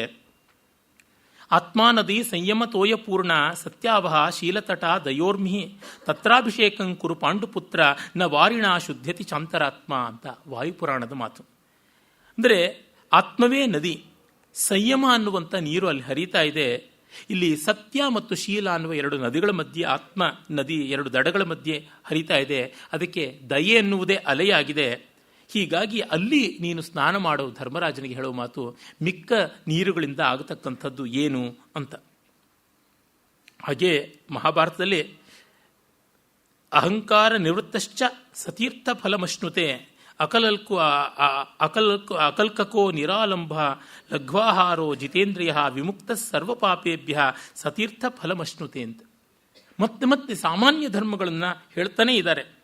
ನೋದಕ ಕ್ಲಿನ್ನಗಾತ್ರಸ್ತು ಸ್ನಾತ ಇತ್ಯಭಿಧೀಯತೆ ನ ಸ್ನಾತೋ ಯೋ ದಮಸ್ನಾತಃ ಸಬಾಹ್ಯಾಭ್ಯಂತರ ಶುಚಿ ಅಂತ ಆನುಶಾಸನಿಕ ಪರ್ವದ ಭೀಷ್ಮೋಕ್ತಿ. ಅಂದರೆ ಯಾವನಿಗೆ ದಮ ಇಲ್ಲ, ಅಂದರೆ ಬಹಿರೇಂದ್ರಿಯ ನಿಗ್ರಹ ದಮ, ಅಂತರೇಂದ್ರಿಯ ನಿಗ್ರಹ ಶಮ ಅಂತ ಕರೀತಾರೆ. ಹೀಗೆ ಅವನಿಗೆ ಇಲ್ಲ ಬಹಿರೇಂದ್ರಿಯ ನಿಗ್ರಹಗಳು ಪಂಚ, ಜ್ಞಾನೇಂದ್ರಿಯಗಳು ಪಂಚ, ಕರ್ಮೇಂದ್ರಿಯಗಳ ಮೇಲೆ ಯಾವನಿಗೆ ಹತೋಟಿ ಇಲ್ಲವೋ ಅಂಥವನು ಸ್ನಾನ ಮಾಡಿಲ್ಲ, ಅಂಥವನು ನಿತ್ಯ ಮೈಲಿಗೆ ಅಂತಕ್ಕಂಥದ್ದು. ತೀರ್ಥಾನ್ಯನುಸರನ್ ಧೀರ ಶ್ರದ್ಧದಾನೋ ಜಿತೇಂದ್ರಿಯ ಕೃತಪಾಪೋ ವಿಶುದ್ಧೇತ. ಇದು ಬಹಳ ಮುಖ್ಯವಾದದ್ದು. ಈ ರೀತಿಯಾದ ನೂರಾರು ಮಾತುಗಳನ್ನು ನಾವು ನೋಡ್ತೀವಿ. ಅದನ್ನೇ ನಾವು ಕೃತ್ಯಕಲ್ಪತರುವಿನಲ್ಲಿ ಲಕ್ಷ್ಮೀಧರ ಅಂತ ಒಬ್ಬ ಪಂಡಿತ ಬರೆದ ಒಂದು ಮಹಾ ಗ್ರಂಥ, ಧರ್ಮಶಾಸ್ತ್ರದ ನಿಬಂಧ ಗ್ರಂಥ, ಅಲ್ಲಿಯೂ ಕೂಡ ಇದನ್ನೇ ನಾವು ಕಾಣ್ತೀವಿ. ಸತ್ಯಾಹಿಂಸಾ ಜ್ಞಾನ ಕ್ಷಮಾದಮ ಸಂಯಮ ಬ್ರಹ್ಮಚರ್ಯ ಪ್ರಜ್ಞಾ ಇತ್ಯಾದಿನಾಂ ಹೃದಯ ತೀರ್ಥಮೇವ ತೀರ್ಥಂ ಅಂತ. ಹೃದಯ ತೀರ್ಥವೇ ತೀರ್ಥವಾದದ್ದು, ಮತ್ತಿನ್ಯಾವುದು ಅಲ್ಲ ಅಂತ. ಹೀಗೆ ಬಾಹ್ಯ ತೀರ್ಥಗಳ ಬಗ್ಗೆ ಹೇಳ್ತಲೂ ಆಭ್ಯಂತರವನ್ನು ಮರೆತಿಲ್ಲ, ಮತ್ತೆ ಮತ್ತೆ ಅದನ್ನು ಹೇಳ್ತಾ ಇದ್ದಾರೆ ಅನ್ನುವುದನ್ನು ನಾವು ಗಮನಿಸಬೇಕಾಗುತ್ತದೆ. ಇರಲಿ, ಈ ದೃಷ್ಟಿಯಿಂದ ನಾವು ಕಾಣೋಣ. ನಿನ್ನೆ ದಿವಸ ನಾನು ವೇದಗಳಲ್ಲಿ ಬಂದಂಥ ಕೆಲವು ತೀರ್ಥ ಸಂಬಂಧಿಯಾದ ಮಾತುಗಳನ್ನು ಹೇಳ್ತಾ ಇದ್ದೆ. ಅದನ್ನೇ ಮತ್ತೆ ಮುಂದುವರೆಸಬಹುದು ನಾವು. ಐತರೇಯ ಬ್ರಾಹ್ಮಣದಲ್ಲಿ ಶೂದ್ರ ಋಷಿ ಕವಶ ಐಲೂಷನ ಪ್ರಕರಣ ಬರುತ್ತದೆ. ಹಿಂದೆಯೂ ನಾನು ಎಷ್ಟೋ ಬಾರಿ ಕವಶ ಐಲೂಷನ ಮಾತನ್ನು ಹೇಳಿದ್ದೆ. ಆತ ಶೂದ್ರಳಾದ ಇಲೂಷಾ ಅನ್ನುವವಳ ಮಗ. ಅವನಿಗೆ ಬ್ರಹ್ಮ ಸಾಕ್ಷಾತ್ಕಾರವಾಗಿತ್ತು. ಶಬ್ದಬ್ರಹ್ಮದ ಸಾಕ್ಷಾತ್ಕಾರವಾಗಿ ವೇದ ದರ್ಶನವನ್ನು ಮಾಡಿದ್ದ. ದಶಮಂಡಲದಲ್ಲಿ ಕವಶ ಐಲೂಷ ತನ್ನ ಒಂದು ಕಾಲದಲ್ಲಿ ಜೂಜುಗಾರಿಕೆಯ ಬದುಕನ್ನು ವಿಡಂಬಿಸಿಕೊಳ್ತಾನೆ, ದುಃಖ ಪಡ್ತಾನೆ. ಬಹಳ ಪ್ರಸಿದ್ಧವಾದ ಅಕ್ಷಸೂಕ್ತ ಅದು. ಅಕ್ಷೈರ್ಮಾದಿವ್ಯ ಕೃಷಿಮಿತ್ ಕೃಷಸ್ವ ಇತ್ಯಾದಿ ಮಂತ್ರಗಳು ಅಲ್ಲೇ ಬರ್ತದೆ. ಅವನಿಗೆ ಜ್ಞಾನೋದಯವಾಯಿತು. ಅವನು ಹೋಗಿ ಒಂದು ಯಜ್ಞದಲ್ಲಿ ಭಾಗಿಯಾಗಬೇಕು ಅಂದಾಗ ಬೇರೆಯವರು ಒಪ್ಪಲ್ಲ. ಅಷ್ಟು ಮಾತ್ರವಲ್ಲ, ಅವನನ್ನು ಕಡೆಗಣಿಸಿ ದೂರಕ್ಕೆ ಅಟ್ಟುಬಿಡ್ತಾರೆ. ಆಗ ಅವನನ್ನು ಮರುಭೂಮಿಯಲ್ಲಿ ತಳ್ಳಿಬಿಟ್ಟಾಗ ಅವನು ದೇವತೆಗಳನ್ನು ಪ್ರಾರ್ಥಿಸ್ತಾನೆ, ಆಪೋ ದೇವಿಯರನ್ನು. ಆಪೋ ನ ಪ್ರೀ ಸೂಕ್ತಗಳು ಅಂತ, ನಮ್ಮನ್ನು ಅವು ತಂಪಾಗಿಸಲಿ, ನ ಪ್ರೀಣಯಂತು ಆಪಹ ಅಂತ. ಆಗ ಅಲ್ಲಿಗೆ ಉಕ್ಕಿ ಬರ್ತಾಳೆ ಸರಸ್ವತಿ ಅಂತ. ಅದನ್ನು ಪರಿಸರಕ ಅಂತ ಒಂದು ಕ್ಷೇತ್ರವೂ ಆಯಿತು ಅಂತ ಗೊತ್ತಾಗುತ್ತದೆ. ಆ ರೀತಿ ಪಾವಿತ್ರ್ಯ ಬಂತು ಅಂತ. ಇಂಥವನ್ನೆಲ್ಲ ನಮ್ಮ ವೇದಾದಿ ಗ್ರಂಥಗಳಲ್ಲಿ, ವೇದ ಭಾಗಗಳಲ್ಲಿ ನಾವು ನೋಡ್ತೀವಿ. ಅಂದರೆ ಯಾವ ಮತ, ಯಾವ ಜಾತಿ, ಯಾವ ಕುಲ ಅನ್ನೋದಕ್ಕಿಂತ ತಪಸ್ಸು ಬಹಳ ಮುಖ್ಯವಾದದ್ದು ಅಂತ ನಮಗೆ ಗೊತ್ತಾಗುತ್ತದೆ. ಮತ್ತು ಎಷ್ಟೋ ನದಿಗಳು, ತೀರ್ಥಗಳು, ಅವುಗಳ ಹೆಸರು ಗೊತ್ತಾಗದಿದ್ರೆ ವಿಷ್ಣು ತೀರ್ಥ, ವಿಷ್ಣು ಕ್ಷೇತ್ರ ಅಂತ ಅನ್ನಬೇಕು. ವ್ಯಾಪ್ನೋತೀತಿ ವಿಷ್ಣು ಅಂತನ್ನುವಂಥದ್ದು. ಹಾಗೆ ಅರಣ್ಯಗಳನ್ನು ಗೌರವಿಸ್ತಾ ಇದ್ದಿದ್ದು ಕಾಣುತ್ತದೆ. ನಮ್ಮಲ್ಲಿ ಬೇಕಾದಂತೆ ವನಗಳ ಬಗ್ಗೆಯೇ ಆದರ ಇದ್ದದ್ದು ಗೊತ್ತಾಗುತ್ತದೆ. ನದಿಯ ಬಗೆಗಂತೂ ಯಥೇಷ್ಟವಾಗಿ ಇದೆ, ವನಗಳ ಬಗ್ಗೆನೂ ಇದೆ. ಅರಣ್ಯಾನಿ ಅಂತಲೇ ಸೂಕ್ತಗಳು ಉಂಟು. ಅರಣ್ಯಾನಿ ಸೂಕ್ತ, ವನದೇವತೆ, ಅದು ಜಾನಪದ ಜೀವನದಲ್ಲೂ ಉಂಟು. ಬನಶಂಕರಿ ಅಂತ ಹೇಳುವಲ್ಲಿ ಅದೇ ಕಾಣಿಸ್ತಕ್ಕಂಥದ್ದು. ಮತ್ತು ಬೇರೆ ಬೇರೆ ವಿಧವಾದ ಬನಗಳು, ನಮ್ಮ ಕೇರಳದಲ್ಲಿ, ದಕ್ಷಿಣ ಕನ್ನಡದಲ್ಲಿ ಎಲ್ಲ ನಾಗಬನಗಳ ಉಲ್ಲೇಖವನ್ನು ನಾವು ನೋಡ್ತೀವಿ. ಪ್ರಾಚೀನ ಭಾರತದಲ್ಲಿ ಆ ಥರ ಇನ್ನೂ ಅನೇಕವಿದ್ವು ಅಂತ ಗೊತ್ತಾಗುತ್ತದೆ. ಪ್ರಸಿದ್ಧವಾದ ಮಹಾಭಾರತದಲ್ಲಿ ದ್ವೈತವನ, ಕಾಮ್ಯಕವನ ಅಂತನ್ನುವುದಲ್ಲದೆ ಕೆಲವು ಪ್ರವೇಶವೇ ಮಾಡಬಾರದು. ಕುಮಾರಿ ವನ ಇರಬಹುದು, ಕುಮಾರವನ ಇರಬಹುದು. ಈ ಥರದ್ದು ಬೇರೆ ಬೇರೆ ವನಗಳ ಉಲ್ಲೇಖವನ್ನು ನಾವು ಕಾಣ್ತೀವಿ. ಅಲ್ಲಿ ಸಪ್ತಾರಣ್ಯಗಳು ಅಂತ ಹೇಳ್ತಾರೆ. ಕಾಮ್ಯಕ, ಅದಿತಿ, ವ್ಯಾಸ, ಫಲಕಿ, ಸೂರ್ಯ, ಮಧು, ಪುಣ್ಯಶೀತ, ಈ ಥರದ ವನಗಳು. ಹೀಗಲ್ಲದೆ ಎಲ್ಲರಿಗೂ ಗೊತ್ತಿರುವಂತೆ ಅರಣ್ಯಗಳಲ್ಲಿ ಚಂಪಕಾರಣ್ಯ, ಬದರಿಕಾರಣ್ಯ ಮೊದಲಾಗಿ ಸಪ್ತ ಅರಣ್ಯಗಳಿವೆ. ನೈಮಿಷಾರಣ್ಯ ಅದರೊಳಗೆ ಬಹಳ ಪ್ರಸಿದ್ಧವಾದದ್ದು ಅಂತೆಲ್ಲ ಉಂಟು. ಈ ಅರಣ್ಯಗಳನ್ನು ಓಡಾಡಬೇಕು, ಗಮನಿಸಬೇಕು. ಮತ್ತು ನಮ್ಮ ಜನಪದರ ನಂಬಿಕೆ ಹೇಗಿದೆ ಅಂದರೆ ಅಲ್ಲಿಂದ ಒಂದು ಕಾಯನ್ನು, ಒಂದು ಮರದ ಕೊಂಬೆಯನ್ನು, ಒಂದು ಈಚನ್ನೂ ತೆಗೆದುಕೊಂಡು ಬರಬಾರದು ಅಂತ. ಅಂದರೆ ಕನ್ಸರ್ವೇಷನ್ ಆಫ್ ಫಾರೆಸ್ಟ್ ಅನ್ನೋದು ಹೇಗೆ ನಡೀಬೇಕು ಅಂತ. ಧರ್ಮಸ್ಥಳದ ಕಡೆಯಲ್ಲೆಲ್ಲ ಯಾವ ಪದಾರ್ಥವನ್ನು ತೆಗೆದುಕೊಂಡು ಬರಬಾರ್ದು, ಕ್ಷೇತ್ರಪಾಲನಾದಂಥ ಅಣ್ಣಪ್ಪ ಭೂತ ಇದ್ದಾನೆ, ಅವನ ಆಗ್ರಹಕ್ಕೆ ನಾವು ತುತ್ತಾಗ್ತೀವಿ ಅಂತ. ಈ ಶ್ರದ್ಧೆಗಳು ಜನರನ್ನು ತುಂಬ ನಡೆಸಿವೆ ಅಂತ ಗೊತ್ತಾಗುತ್ತದೆ. ಆಮೇಲೆ ಬ್ರಹ್ಮಪುರಾಣದಲ್ಲಿ ಕೂಡ ನಾವು ಕಾಣ್ತೀವಿ. ಪ್ರತಿ ಪುರಾಣದಲ್ಲೂ ಬೇಕಾದಷ್ಟು ಉಂಟು ಈ ವಿಷಯಗಳು, ಎಚ್ಚರಿಕೆಯನ್ನು ಹೇಳೋದು ಉಂಟು. ಇನ್ನು ಇವುಗಳ ಸಂಖ್ಯೆ ಎಷ್ಟು ಅಂತಂದರೆ ಆಕಾಶದಲ್ಲಿ, ಭೂಮಿಯಲ್ಲಿ, ಅಂತರಿಕ್ಷದಲ್ಲಿ, ಅಂದರೆ ಯಾವುದನ್ನು ಸ್ಪೇಸ್ ಅಂತ ಕರಿತೀವಿ, ಅಲ್ಲಿ ಒಟ್ಟು 3.5 ಕೋಟಿ ತೀರ್ಥಗಳಿವೆ ಅಂತ. ಸಂಖ್ಯೆ ಅಮಿತವಾದದ್ದು, ಈ ತಾತ್ಪರ್ಯ ಉಂಟು. ಹಾಗೆ 33 ಕೋಟಿ ಶಿವಲಿಂಗಗಳು ಇವೆ ಜಗತ್ತಿನಲ್ಲಿ ಅಂತ ವಾಮನ ಪುರಾಣ ಹೇಳುತ್ತದೆ. ಹೀಗೆ ಪವಿತ್ರ ಸ್ಥಳಗಳ ಉಲ್ಲೇಖಗಳನ್ನು ಅಸಂಖ್ಯ ಪ್ರಕಾರದಲ್ಲಿ ಮಾಡಿದ್ದಾರೆ. ಇನ್ನು ಯಾರು ತೀರ್ಥಯಾತ್ರೆ ಮಾಡಬಹುದು? ಪ್ರತಿಯೊಬ್ಬನೂ ಮಾಡಬಹುದು, ಎಲ್ಲರಿಗೂ ಅಧಿಕಾರ ಉಂಟು. ಇದು ವಯಸ್ಸಿಗೆ, ಮತಕ್ಕೆ, ಕುಲಕ್ಕೆ, ಆಶ್ರಮಕ್ಕೆ, ವರ್ಣಕ್ಕೆ ಯಾವುದಕ್ಕೂ ಸಂಬಂಧಪಟ್ಟಿಲ್ಲ ಅನ್ನುವ ಮಾತನ್ನು ಮತ್ಸ್ಯಪುರಾಣ ಹೇಳುತ್ತದೆ. ಮತ್ತು ಅದು ಸಕಲ ರೋಗಗಳನ್ನು, ಚಿತ್ತದ ಅಂದರೆ ಆದಿಯನ್ನು, ದೇಹದ ವ್ಯಾಧಿಯನ್ನು ಪರಿಹಾರ ಮಾಡತಕ್ಕಂಥದ್ದು ಅಂತ ವಾಮನ ಪುರಾಣ ಹೇಳುತ್ತದೆ. ಮತ್ತು ಗೃಹಸ್ಥನಾದವನು ಒಂಟೊಂಟಿಯಾಗಿ ಮಾಡಬಾರ್ದು, ಅವನ ಹೆಂಡತಿಯನ್ನು ಜೊತೆಗೂಡಿಸ್ಕೊಂಡು ಹೋಗಬೇಕು ಅಂತ ಹೇಳಿದೆ.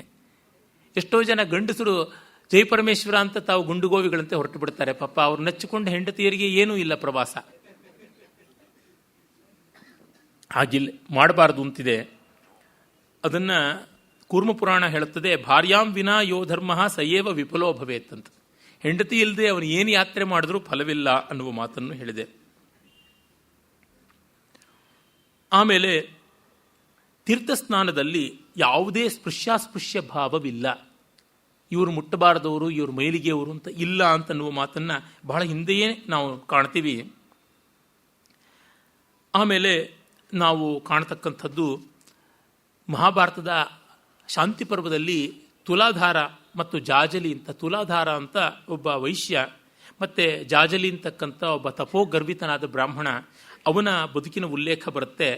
ಅವನು ಜಾಜಲಿಗೆ ತುಲಾಧಾರ ಹೇಳ್ತಾನೆ, ನೀನು ಎಷ್ಟು ತೀರ್ಥಯಾತ್ರೆ ಮಾಡಿದ್ರೂ ಅಂತರಂಗದಲ್ಲಿ ನಿರ್ಮಲನಾಗದೇ ಇದ್ದರೆ ಪ್ರಯೋಜನವಿಲ್ಲ ಅನ್ನುವಂಥ ಮಾತು.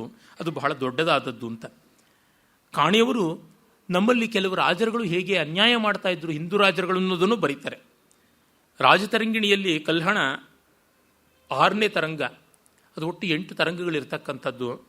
ಅಲ್ಲಿ ಯಾವ ತರಹ ಕೆಲವು ರಾಜರುಗಳು ಗಯಾಶ್ರಾದ್ದ ಮಾಡುವವರಿಂದ ತೆರಿಗೆ ಸ್ವೀಕಾರ ಮಾಡ್ತಾ ಇದ್ರು, ಅದು ತಪ್ಪಾಗಿತ್ತು ಅನ್ನುವಂಥದ್ದನ್ನು ಹೇಳ್ತಾರೆ.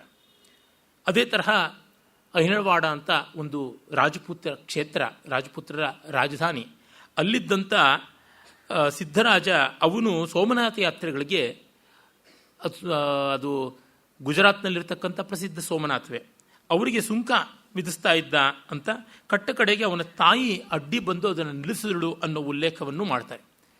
ನಮ್ಮಲ್ಲಿ ಧರ್ಮಸೂತ್ರಗಳಲ್ಲಿ ಹಾಗೂ ಸ್ಮೃತಿಗಳಲ್ಲಿ ನದಿಯನ್ನು ದಾಟೋದಿಕ್ಕೆ, ಸುಂಕದ ಕಟ್ಟೆಗೆ ಬಂದಾಗ ಸುಂಕ ತೆರೋದಿಕ್ಕೆ ಯಾತ್ರಾರ್ಥಿಗಳಿಗೆ ಕೆಲವು ರಿಯಾಯಿತಿ ಉಂಟು. ಅದರೊಳಗೂ ಸ್ತ್ರೀಯರಿಗೆ, ಗರ್ಭಿಣಿಯರಿಗೆ, ಸ್ನಾತಕರಿಗೆ, ಬಾಲಕರಿಗೆ, ಸನ್ಯಾಸಿಗಳಿಗೆ, ತಪಸ್ವಿಗಳಿಗೆ, ಅಂಗವಿಕಲರಿಗೆ, ನ್ಯೂನಾಂಗ ಮತ್ತು ಅಧಿಕಾಂಗ ಎರಡೂ ರೀತಿ ಇರ್ತಕ್ಕಂಥವ್ರಿಗೆ, ಅವರಿಗೆಲ್ಲರಿಗೂ ವಿನಾಯಿತಿ ಇತ್ತು ಅಂತ ಕೂಡ ಗೊತ್ತಾಗುತ್ತದೆ. ಮತ್ತು ಯಾವ ರೀತಿ ಯಾತ್ರೆ ಮಾಡಬೇಕು ಅನ್ನೋ ಕ್ರಮವನ್ನು ಕೂಡ ಹೇಳ್ತಾರೆ.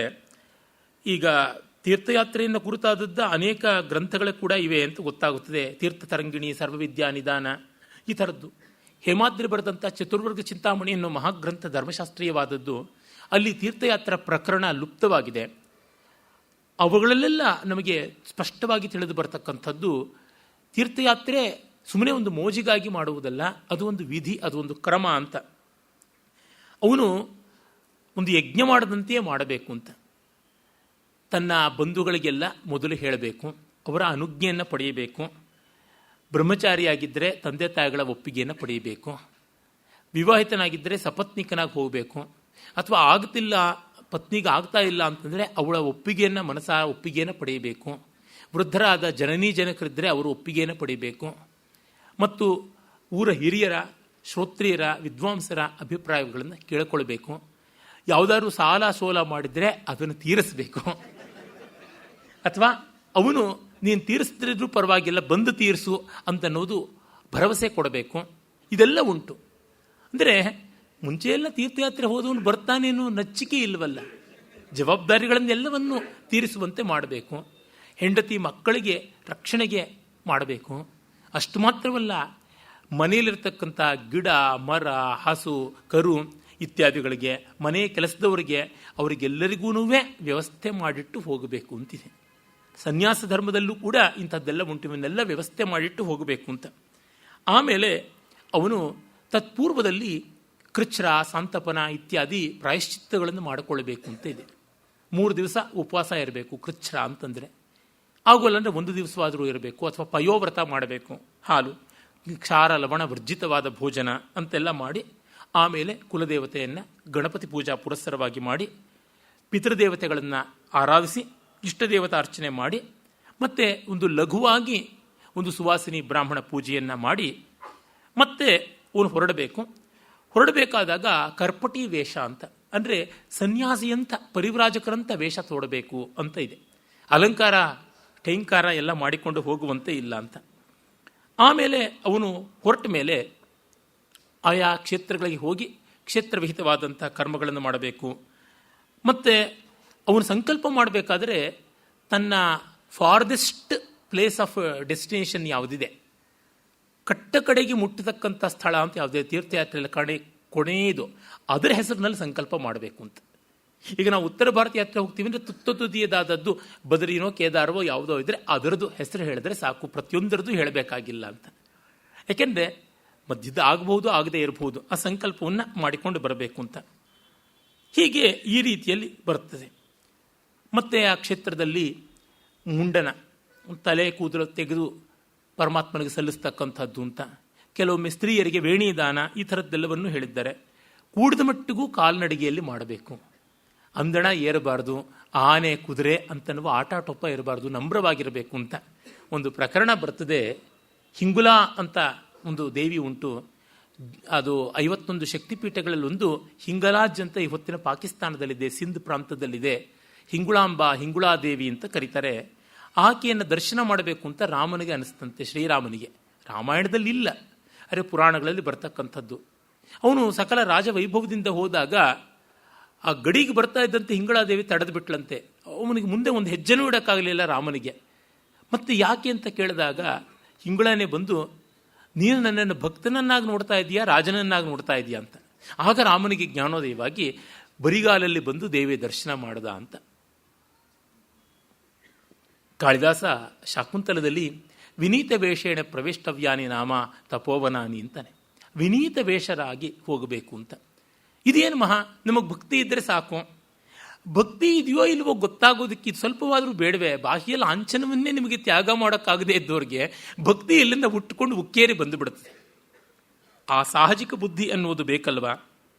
ಅದನ್ನು ಕೂಡ ನಾವಿಲ್ಲಿ ಕಾಣ್ತೀವಿ. ಆಮೇಲೆ ನೋಡಿ ಎಷ್ಟೆಷ್ಟು ಸೂಕ್ಷ್ಮವಾಗಿ ಇವನ್ನು ಚರ್ಚೆ ಮಾಡಿದ್ದಾರೆ, ಗಮನಿಸಿಕೊಂಡಿದ್ದಾರೆ ಅಂತ. ಕೆಲವೊಮ್ಮೆ ಕೆಲವರಿಗೆ ಯಾತ್ರೆ ಹೋಗೋಕ್ಕಾಗೋಲ್ಲ, ಆದರೆ ಯಾತ್ರೆ ಮಾಡಬೇಕು ಅಂತಿರುತ್ತೆ. ಯಾತ್ರಾ ಭಿಕ್ಷೆ ಕೊಡೋದುಂಟು. ಹೋಗುವವರಿಗೆ ಯಾತ್ರಾ ಭಿಕ್ಷೆ, ಯಜ್ಞ ಭಿಕ್ಷೆ ಅಂತೆ ಯಾತ್ರಾ ಭಿಕ್ಷೆ ಅಂತ ಉಂಟು. ಆಮೇಲೆ ನಾನು ಬರೋಕ್ಕಾಗದೇ ಇರೋ ನನ್ನ ಪ್ರತಿನಿಧಿಯಾಗಿ ನೀನು ಒಂದಿಷ್ಟು ಕೆಲಸ ಮಾಡು, ಅಥವಾ ನನ್ನ ಪ್ರತಿಕೃತಿ ಒಂದು ಕೊಡ್ತೀನಿ ಅಂತ. ಹಿಂದೆ ಎಲ್ಲ ನನ್ನ ಫೋಟೋ ಇತ್ತಾ, ಅಥವಾ ಯಾವುದಾದ್ರು ಇಮೇಜ್ಗಳಿದ್ವಾ? ಏನೂ ಇಲ್ಲ. ತಾವು ಒಂದು ದರ್ಭ ಕೂರ್ಚವನ್ನು ಕೊಡ್ತಾ ಇದ್ವು, ದರ್ಭೆಯಲ್ಲಿ ಮಾಡಿದ ಪ್ರತಿಕೃತಿ. ಅದನ್ನು ಒಂದು ತಗೊಂಡೋಗಿ ಎಲ್ಲ ಕ್ಷೇತ್ರಗಳಲ್ಲೂ ಮುಳುಗಿಸ್ಬೇಕು, ಎಲ್ಲ ಪರ್ವತಾರಣ್ಯಗಳಲ್ಲಿ ಓಡಾಡಿಸ್ಬೇಕು.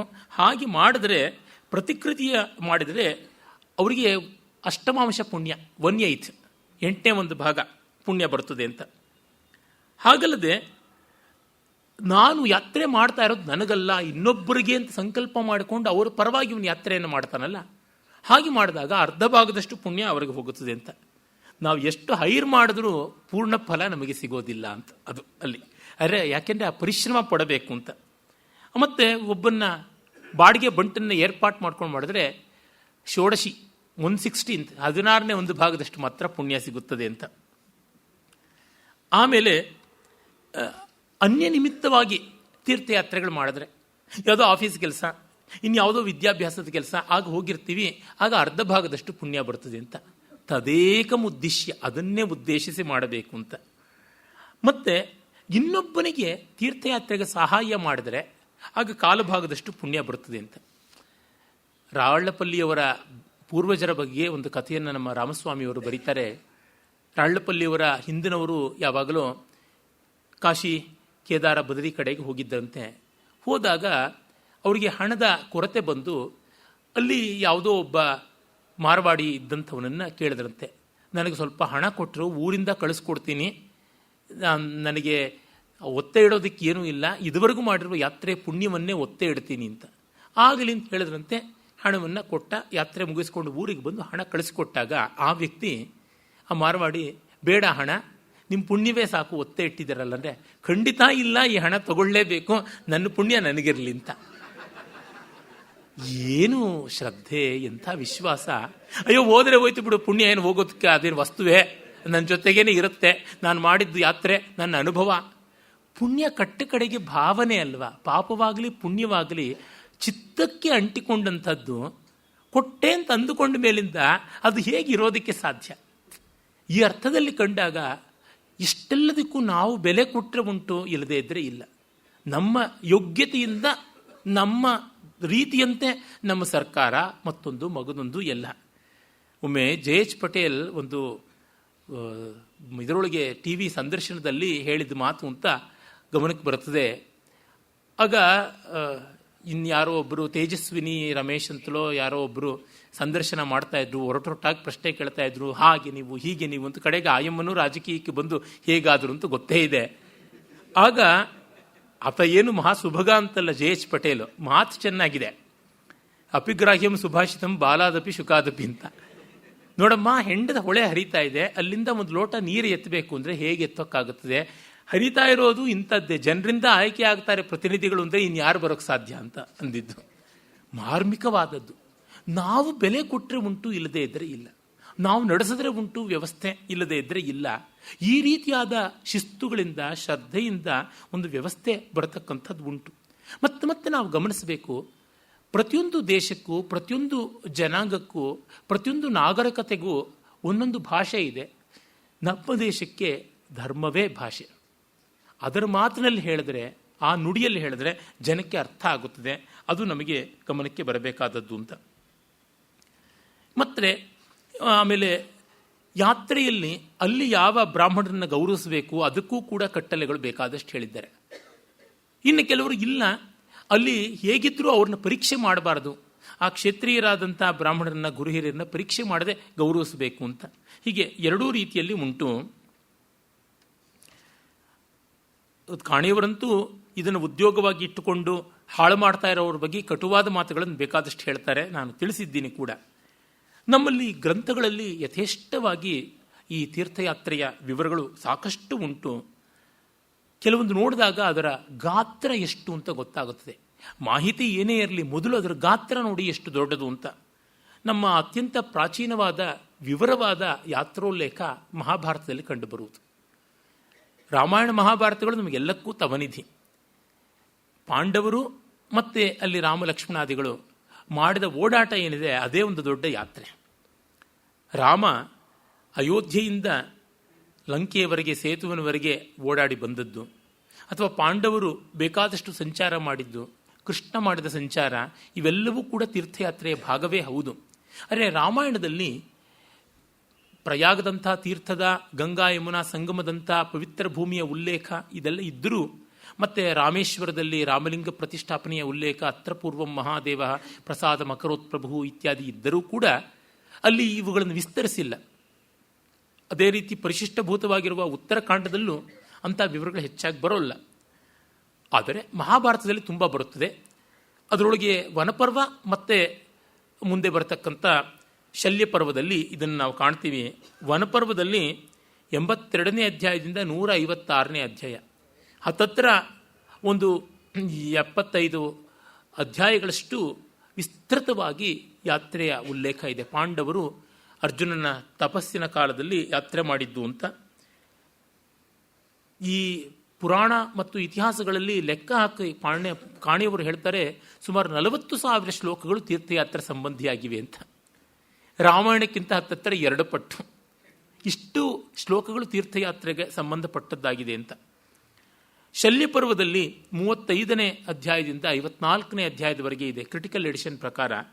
ಅಲ್ಲಿ ಸುಮಾರು ಒಟ್ಟು ಮಹಾಭಾರತದಲ್ಲಿ 3,900 ಅಂದರೆ ಹತ್ತತ್ರ 4,000 ಶ್ಲೋಕಗಳಷ್ಟು, ಲಕ್ಷ ಶ್ಲೋಕಗಳಲ್ಲಿ 4,000 ಶ್ಲೋಕಗಳಷ್ಟು ತೀರ್ಥಯಾತ್ರೆಯ ಉಲ್ಲೇಖ ಇದೆ ಅಂತ ಗೊತ್ತಾಗುತ್ತದೆ. ಇನ್ನು ಬ್ರಹ್ಮಪುರಾಣದಲ್ಲಿ 6,700 ಶ್ಲೋಕಗಳು ಯಾತ್ರೆಯನ್ನೇ ಕುರಿತದ್ದಾಗಿದೆ. ಬ್ರಹ್ಮಪುರಾಣದ ಅರ್ಧ ಅಂತ ಅನ್ಬೋದು. 13,700 ಚಿಲ್ಲರೆ ಶ್ಲೋಕಗಳು ಬ್ರಹ್ಮಪುರಾಣದಲ್ಲಿ ಬರ್ತವೆ, ಇಷ್ಟು ಉಂಟು. ಇನ್ನು ಪದ್ಮಪುರಾಣದಲ್ಲಿ ಒಟ್ಟು ಸುಮಾರು 4,000 ಶ್ಲೋಕಗಳು, ವರಾಹ ಪುರಾಣದಲ್ಲಿ 3,000 ಶ್ಲೋಕಗಳಷ್ಟು, ಮತ್ತು ಮತ್ಸ್ಯಪುರಾಣದಲ್ಲಿ 1,200 ಶ್ಲೋಕಗಳಷ್ಟು. ಹೀಗೆ ಬೇರೆ ಬೇರೆ ಪುರಾಣಗಳಲ್ಲಿ ಇಷ್ಟಿಷ್ಟು 1,000 ಶ್ಲೋಕಗಳಷ್ಟು ತೀರ್ಥಯಾತ್ರೆಯನ್ನು ಕುರಿತು ಮಾಡಿದ್ದಾರೆ ಅಂತ ಗೊತ್ತಾಗುತ್ತದೆ. ತೀರ್ಥ ಚಿಂತಾಮಣಿ ಇರ್ಬೋದು, ತೀರ್ಥಸಾರ ಇರ್ಬೋದು, ತೀರ್ಥ ಸೌಖ್ಯ, ತೀರ್ಥತತ್ವ, ತ್ರಿಸ್ಥಳೀ ಸೇತು ಸಾರ ಸಂಗ್ರಹ, ತೀರ್ಥರತ್ನಾಕರ, ಹೀಗೆ ಅನೇಕ ತೀರ್ಥಯಾತ್ರಾ ಸಂಬಂಧಿಯಾದಂಥ ಗ್ರಂಥಗಳನ್ನು ಕೂಡ ನಮ್ಮ ಪೂರ್ವಜರೆಲ್ಲ ಬರೆದಿದ್ದಾರೆ ಅಂತ ಗೊತ್ತಾಗುತ್ತದೆ. ಮತ್ತೆ ನೋಡಿ, ಕ್ಷಮಾ ಸತ್ಯಂ ದಮಶೌಚಂ ದಾನಂ ಇಂದ್ರಿಯ ಸಂಯಮ ಅಹಿಂಸಾ ಗುರುಶುಶ್ರೂಷ ತೀರ್ಥಾನುಸರಣಂ ದಯಾ ಆರ್ಜವಂ ಲೋಭ ಶೂನ್ಯತ್ವಂ ದೇವಬ್ರಾಹ್ಮಣ ಪೂಜನಂ ಅನಭ್ಯಸೂಯ ಚ ತಥಾ ಧರ್ಮ ಸಾಮಾನ್ಯ ಉಚ್ಯತೆ ಅಂತ ವಿಷ್ಣು ಧರ್ಮಸೂತ್ರದಲ್ಲಿ ಸಾಮಾನ್ಯ ಧರ್ಮಗಳಲ್ಲಿ ಒಂದು ತೀರ್ಥಯಾತ್ರೆಯನ್ನು ಕೂಡ ಹೇಳಿರುವಂಥದ್ದು ನಮಗೆ ಗೊತ್ತಾಗುತ್ತದೆ. ಮತ್ತೆ ಇಷ್ಟಿದ್ರೂ ಅಂಗೈಯಲ್ಲಿಯೇ ನಾವು ಎಲ್ಲ ತೀರ್ಥಗಳನ್ನು ಕೂಡ ಸಂಗ್ರಹ ಮಾಡಿಕೊಳ್ತೀವಿ. ಆ ತೀರ್ಥಗಳನ್ನಷ್ಟು ನಮ್ಮ ಎದುರಿಗೆ ನಾವು ಸಾಕ್ಷಾತ್ಕಾರ ಮಾಡಿಕೊಳ್ತೀವಿ. ಇದನ್ನು ಕೂಡ ನಾವು ಕಂಡಿದ್ದೀವಿ. ಹೀಗೆ ಸಾರ್ವತ್ರಿಕವಾಗಿ, ಸಾರ್ವಕಾಲೀನ, ಸಾರ್ವದೇಶಿಕ ಹಾಗೆ ಎರಡೂ ರೀತಿಯಲ್ಲಿ ತೀರ್ಥ ಕ್ಷೇತ್ರಗಳ ಬಗೆಗೆ ನಮ್ಮ ಪರಂಪರೆಯಲ್ಲಿ ಗೌರವ ಬಂದಿದೆ ಅಂತ ಗೊತ್ತಾಗುತ್ತದೆ. ಜಗತ್ತನ್ನು ತುಂಬ ದೊಡ್ಡ ರೀತಿಯಲ್ಲಿ ಪುರಾಣಗಳಲ್ಲಿ ಭಾವಿಸಿಕೊಂಡಿದ್ದಾರೆ. ಸಾಮಾನ್ಯವಾಗಿ ಪ್ರಮುಖ ಪುರಾಣಗಳಲ್ಲೆಲ್ಲ ಭುವನಕೋಶ ಅಂತ ಒಂದು ವಿವರ ಬರುತ್ತದೆ. ಅದು ಇಡೀ ಈ ಭೂಮಿ ಹೇಗಿದೆ, ಬ್ರಹ್ಮಾಂಡ ಹೇಗಿದೆ ಅಂತ ಹೇಳುವಾಗ ಸಪ್ತದ್ವೀಪ ವಸುಂಧರ ಅಂತ ಹೇಳ್ತೀವಲ್ಲ, ಆ 7 ದ್ವೀಪಗಳು, ಮಧ್ಯದಲ್ಲಿ ಮೇರು ಉಂಟು. ಮೇರುವನ್ನು ಸುತ್ತುವರೆದು ನಮ್ಮ ಈ ಪ್ರಸಿದ್ಧವಾದ ಯಾವ ಜಂಬೂದ್ವೀಪ ಅಂತೀವಲ್ಲ, ಆ ಜಂಬೂದ್ವೀಪ ಉಂಟು. ಜಂಬೂದ್ವೀಪವನ್ನು ಸುತ್ತುವರೆದಿರ್ತಕ್ಕಂಥದ್ದು ಕ್ಷಾರಸಾಗರ, ಅಂದರೆ ಉಪ್ಪು ನೀರಿನ ಸಮುದ್ರ. ಅದಾದ ಮೇಲೆ ಪ್ಲಕ್ಷದ್ವೀಪವನ್ನು ಸುತ್ತುವರೆದಿರ್ತಕ್ಕಂಥದ್ದು ಇಕ್ಷುರಸ, ಕಬ್ಬಿನ ಹಾಲಿನ ಸಮುದ್ರ ಅಂತ. ಅದಾದ ಮೇಲೆ ಶಾಲ್ಮಲಿ ದ್ವೀಪ, ಅದನ್ನು ಸುತ್ತುವರೆದಿರ್ತಕ್ಕಂಥದ್ದು ಸುರಾ ಸಮುದ್ರ, ಹೆಂಡದ ಸಮುದ್ರ. ಅದಾದ ಮೇಲೆ ಕುಶದ್ವೀಪ, ಅದು ಘೃತ ಸಮುದ್ರ, ಅಂದರೆ ತುಪ್ಪದ ಸಮುದ್ರ ಇದೆ. ಆಮೇಲೆ ಕ್ರೌಂಚದ್ವೀಪ, ಅದನ್ನು ಸುತ್ತುವರೆದು ದಧಿ ಅಂದರೆ ಮೊಸರಿನ ಸಮುದ್ರ ಉಂಟು. ಆಮೇಲೆ ಶಾಖದ್ವೀಪ, ಅದನ್ನು ದುಗ್ಧಸಾಗರ, ಕ್ಷೀರಸಾಗರ ಆವರಿಸಿಕೊಂಡಿದೆ. ಕಡೆಗೆ ಪುಷ್ಕರ ದ್ವೀಪ, ಅದನ್ನು ಸುತ್ತುವರೆದಿರ್ತಕ್ಕಂಥದ್ದು ಶುದ್ಧೋದಕ, ಅಂದರೆ ಸಿಹಿ ನೀರಿನ ಸಮುದ್ರ ಉಂಟು. ಅದರ ಆಚೆಗೆ ಲೋಕಾಲೋಕ ಪರ್ವತಗಳು ಇವೆ ಅಂತ. ಹಾಗೆ ಅಂತ ನಮ್ಮ ಪೌರಾಣಿಕವಾದ ಕಲ್ಪನೆ. ಇಲ್ಲಿ ವಾಸ್ತವ ಜಂಬೂದ್ವೀಪವೇ. ಆ ಜಂಬೂದ್ವೀಪದಲ್ಲಿ ವರ್ಷಗಳು ಅಂತ ನಾವೇನು ಹೇಳ್ತೀವಿ, ಎಲ್ಲ ವರ್ಷಗಳು ಕೂಡ ಉಂಟು. ಅದರೊಳಗೆ ಖಂಡ, ಹಾಗೆ ಭಾರತ ವರ್ಷ, ಭರತಖಂಡ ಅಂತ ಈ ಥರ ಇದೆ ಅಂತ ನಾವು ಪುರಾಣಗಳಲ್ಲಿ ನೋಡ್ತೀವಿ. ಅದರೊಳಗೆ ಭಾರತ ವರ್ಷದಲ್ಲಿ ಪರ್ವತ ಅಂದರೆ ಸರ್ವೋಚ್ಚವಾದ ಪರ್ವತ ಹಿಮಾಲಯ, ನದಿ ಅಂತಂದರೆ ಅಲಕನಂದೆಯೇ ಮುಂದೆ ಭಾಗೀರಥಿ ಜೊತೆಗೆ ಸೇರಿ ಗಂಗೆ ಅಂತ ಆಗುತ್ತದೆ. ನಂದನವನ ಅಂತ, ಮಾನಸ ಸರೋವರ ಅಂತ, ಮುಖ್ಯವಾದ ವೃಕ್ಷ ಜಂಬೂ ವೃಕ್ಷ ಅಂತ. ಹೀಗೆ ಈ ಒಂದೊಂದು ವರ್ಷಗಳಿಗೂ ಕೂಡ 4 ವರ್ಷಗಳಿಗೂ ಬೇರೆ ಬೇರೆ ರೀತಿಯಾದಂಥ ವಿಶೇಷವಾದ ವಿವರಗಳನ್ನು ಕೊಟ್ಕೊಂಡು ಬಂದಿದ್ದಾರೆ. ಅದರೊಳಗೆ ಭರತಖಂಡ ಅದು ತುಂಬ ವಿಸ್ತೃತವಾದದ್ದು. ಇದು ಬಹಳ ದೊಡ್ಡದು ಅಂತ ವಿಷ್ಣು ಪುರಾಣಾದಿಗಳಲ್ಲಿ ನಮಗೆ ಗೊತ್ತಿರುವಂತೆ ಅತ್ಯಂತ ಪ್ರಸಿದ್ಧ ಶ್ಲೋಕ ಉಂಟಲ್ಲ, ಉತ್ತರಂ ಯತ್ ಸಮುದ್ರಸ್ಯ ಹಿಮಾದ್ರಶ್ಚೇವ ದಕ್ಷಿಣಂ ವರ್ಷಂ ತದ್ಭಾರತಂ ನಾಮ ಭಾರತೀಯತ್ರ ಸಂತತಿ ಅಂತ ತುಂಬ ದೊಡ್ಡದಾಗಿ ದೇಶದ ಭಕ್ತಿಯನ್ನು ಕೊಂಡಾಡಿದೆ. ಇದನ್ನು ವಾಮನ ಪುರಾಣದಲ್ಲಿಯೂ ನೋಡ್ತೀವಿ, ಸ್ಕಾಂದದಲ್ಲೂ ನೋಡ್ತೀವಿ, ಹೀಗೆ ಅನೇಕತ್ರ ಕಾಣ್ತೀವಿ. ಅದರ ಒಳಗೆ ಬರತಕ್ಕಂಥ ಅಷ್ಟರ ಕೊಂಡಾಟ ಇದೆ. ಇಲ್ಲಿ ನಾನು ಸಹಜ ತೀರ್ಥ ಅಂತ ಕೆಲವಿವೆ. ಅದು ನಮಗೆ ಗೊತ್ತಿರುವಂತೆ ನದಿ, ಪರ್ವತ ಇತ್ಯಾದಿಗಳೆಲ್ಲ. ಹಾಗಲ್ಲದೆ ಸ್ವಯಂ ವ್ಯಕ್ತ ಅಥವಾ ಸ್ವಯಂಭೂ ಅಂತಕ್ಕಂಥ ಕೆಲವು ದೇವಸ್ಥಾನಗಳು, ಅಂದರೆ ಉದ್ಭವ ಮೂರ್ತಿ ಅಂತ ಹೇಳ್ತೀವಿ. ಅದಲ್ಲದೆ ಮನುಷ್ಯ ನಿರ್ಮಿತವಾದದ್ದು ಅಂತ. ಹೀಗೆ ಸಹಜ ತೀರ್ಥಗಳು ಉಂಟು ಮತ್ತು ಕೃತಕ ತೀರ್ಥ ಅಂತ ಉಂಟು. ಯಾರೋ ಒಬ್ಬರು ಅಗಸ್ತಾರೆ ಒಂದು ಸರೋವರವನ್ನು, ಅದು ಪಾವನವಾಗುತ್ತದೆ. ಈಗ ಉದಾಹರಣೆಗೆ ಅಮೃತ ಸರೋವರ ಇದೆಯಲ್ಲ, ಅಮೃತಸರ್ ಅಂತ ಕರಿತೀವಲ್ಲ, ಅದನ್ನು ಲವಕುಶರು ನಿರ್ಮಾಣ ಮಾಡಿದ್ರು ಅಂತ ಕಥೆ ಉಂಟು. ರಾಮ ಅಶ್ವಮೇಧ ಮಾಡಿದಾಗ ಕುದುರೆಯನ್ನು ಲವಕುಶರು ಕಟ್ಟಿದ್ರು, ಸೇನೆ ಎಲ್ಲ ಬಂತು. ಆ ಸೇನೆಯನ್ನು ಇವರು ಬಗ್ಗು ಬಡಿದ್ರು. ಮತ್ತೆ ಅವರನ್ನು ಉಜ್ಜೀವನ ಮಾಡಬೇಕಾದಾಗ ಒಂದು ಸರಸ್ಸನ್ನು ಅಗದು ಅದರ ನೀರಿಂದಾಗಿ ಬದುಕಿಸಿದ್ರು. ಅದು ಅಮೃತೋದ್ಭವ ಆಯಿತು. ಹಾಗಾಗಿ ಅಮೃತ ಸರಸ್ಸು ಅಂತ. ಇದು ಕೃತಕ ಅಂತ. ಅಂದರೆ ಗಂಗೆ ಸಹಜ, ತುಂಗೆ, ಯಮುನೆ ಇವೆಲ್ಲ ಸಹಜ. ಆದರೆ ಈ ರೀತಿಯಾದ ಸರೋವರಗಳು ಕೃತಕವಾದದ್ದು ಅಂತ. ಹಾಗೆಯೇ ಕೆಲವೊಂದು ದೇವಸ್ಥಾನಗಳು ಕೂಡ ಸ್ವಯಂ ವ್ಯಕ್ತ ಮೂರ್ತಿ, ಅದು ಸಹಜ. ಹಾಗಲ್ಲದೆ ನಾವು ಮಾಡತಕ್ಕಂಥದ್ದು ಕೆಲವು ಮೂರ್ತಿಗಳು ಉಂಟು. ಆದರೆ ಈ ಪಟ್ಟಿಯಲ್ಲಿ ನೋಡಿದಾಗ ಅತ್ಯಂತ ಪ್ರಸಿದ್ಧ ಕ್ಷೇತ್ರಗಳನ್ನೆಲ್ಲ ಸ್ವಯಂ ವ್ಯಕ್ತ, ಸ್ವಯಂಭೂ, ಉದ್ಭವ ಮೂರ್ತಿ ಅಂತಲೇ ನಾವು ಹೇಳ್ತೀವಿ. ಆ ಗೌರವವನ್ನು ನಾವು ಕೊಡ್ತೀವಿ. ಅದಕ್ಕೆ ಆಂಥ್ರೋಪಾಲಜಿಸ್ಟು ಬೇಕಾದ ಕಾರಣವನ್ನು ಹೇಳ್ತಾರೆ. ಇವೆಲ್ಲ ನೋಡಿ ಆದಿವಾಸಿಗಳು ಮಾಡ್ತಾ ಇದ್ದಂಥ ಪೂಜೆ, ಅವರು ಕಲ್ಲನ್ನೋ ಮತ್ತೊಂದನ್ನೋ ಇಡ್ತಾ ಇದ್ರು, ಸಹಜವಾಗಿರ್ತಕ್ಕಂಥದ್ದು ಅಂತ. ಅದಕ್ಕೆ ನಮ್ಮ ಕೆಲವರೆಲ್ಲನೂ ಬಹಳ ಬೇಸರ ಪಟ್ಕೊಂಡು, ಅಯ್ಯೋ ನಮ್ಮ ದೇವರುಗಳನ್ನೆಲ್ಲ ಹೇಗೆಲ್ಲ ಆದಿವಾಸಿಗಳು, ಅನಾಗರಿಕರು, ಕಾಡು ಮನುಷ್ಯರು ಮಾಡ್ತಾ ಇದ್ದಿದ್ದು ಅಂತಾರಲ್ಲ, ಹೀಗೆಲ್ಲ ಹೀನಾಯ ಮಾಡ್ತಾರಲ್ಲ ಅಂತ ಬೇಸರ ಪಟ್ಕೊಂಡು ಅಲ್ಲ ಬೆಲ್ಲ ಅಂತ ಉತ್ತರ ಕೊಡ್ತಾರೆ. ಇವು ಎರಡೂ ಕೂಡ ಅವಿಚಾರಿತವಾದದ್ದೇ. ಅದು ಅಧಿಭೂತವಾದ ಸತ್ಯ. ಅದನ್ನು ನಾವೇನು ಆಕ್ಷೇಪ ಮಾಡುವುದಿಲ್ಲ. ವಾಚಾರಂಭಣಂ ವಿಕಾರೋ ನಾಮಧೇಯಂ ವೃತ್ತಿಕೇತ್ಯವ ಸತ್ಯಂ ಅಂತ ಉಪನಿಷತ್ತೇ ಹೇಳುತ್ತದೆ. ಮಣ್ಣು ಅನ್ನುವುದೇ ಪರಮಾರ್ಥದ ಸತ್ಯ ಕಟ್ಟ ಕಡೆಗೆ, ಇನ್ನು ಮಿಕ್ಕಿದ್ದೆಲ್ಲ ಅಲ್ಲ ಅಂತ. ನೀವು ಮಾಡ್ತಾ ಇರತಕ್ಕಂಥ ಮೂರ್ತಿ ಕಲ್ಲು ಅಂತ ಹೇಳಿದ್ರೆ ಹೌದಪ್ಪ ಅದು ನಿನ್ನ ಕಣ್ಣಿಗೆ ಅಂತ ಅನ್ಬೇಕಲ್ವ. ನನಗೆ ಹಾಗೆ ಕಾಣಿಸ್ತಾ ಇಲ್ಲ ಅಂತ ಅನ್ಬೇಕು.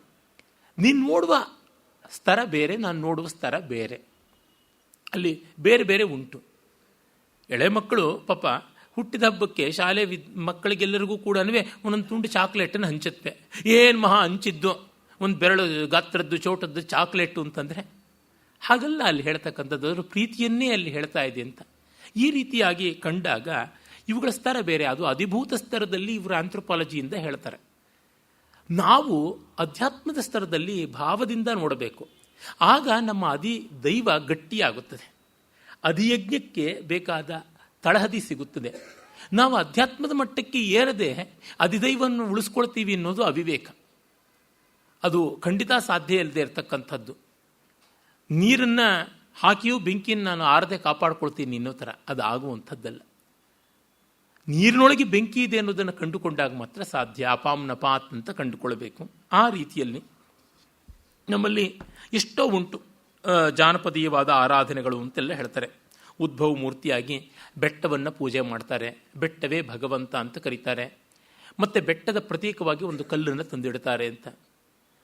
ಈ ಹೆಜ್ಜಂತ ಎಲ್ಲ ಕೇಳಿದ್ದೀರಲ್ಲ, ಇಂಗ್ಲೆಂಡಲ್ಲಿ ಇದೆ ಅಂತ. ಮತ್ತು ನಮ್ಮಲ್ಲಿ ತೋಡರು ಮೊದಲಾದವರು, ಗೊಂಡರು, ಇವರೆಲ್ಲ ಕೂಡ ಕಲ್ಲಿನ ಒಂದು ವಲಯ ಮಾಡ್ತಾರೆ. ಮತ್ತು ಮೃತಾರಾಧನೆ ಇವೆಲ್ಲ ಬಂದದ್ದು. ಸತ್ತವರನ್ನು ಗೌರವಿಸೋದಕ್ಕೆ ಮಾಡಿದ್ದೇ ದೇವಸ್ಥಾನ ಆಯಿತು. ಹೀಗೆ ಯಥೇಷ್ಟವಾಗಿ ಬಹಳ ಹಿಂದೆಯಿಂದಲೂ ಬಂದಿದೆ. ನಮ್ಮವರೇ ಆದಂಥ ವೆಂಕಟರಮಣಯ್ಯ ಅಂತವರೆಲ್ಲ ಒಂದು ಶತಮಾನದ ಮುಂಚೆಗೆ ಈ ಥರದ ಪುಸ್ತಕಗಳನ್ನೆಲ್ಲ ಬರೆದರು.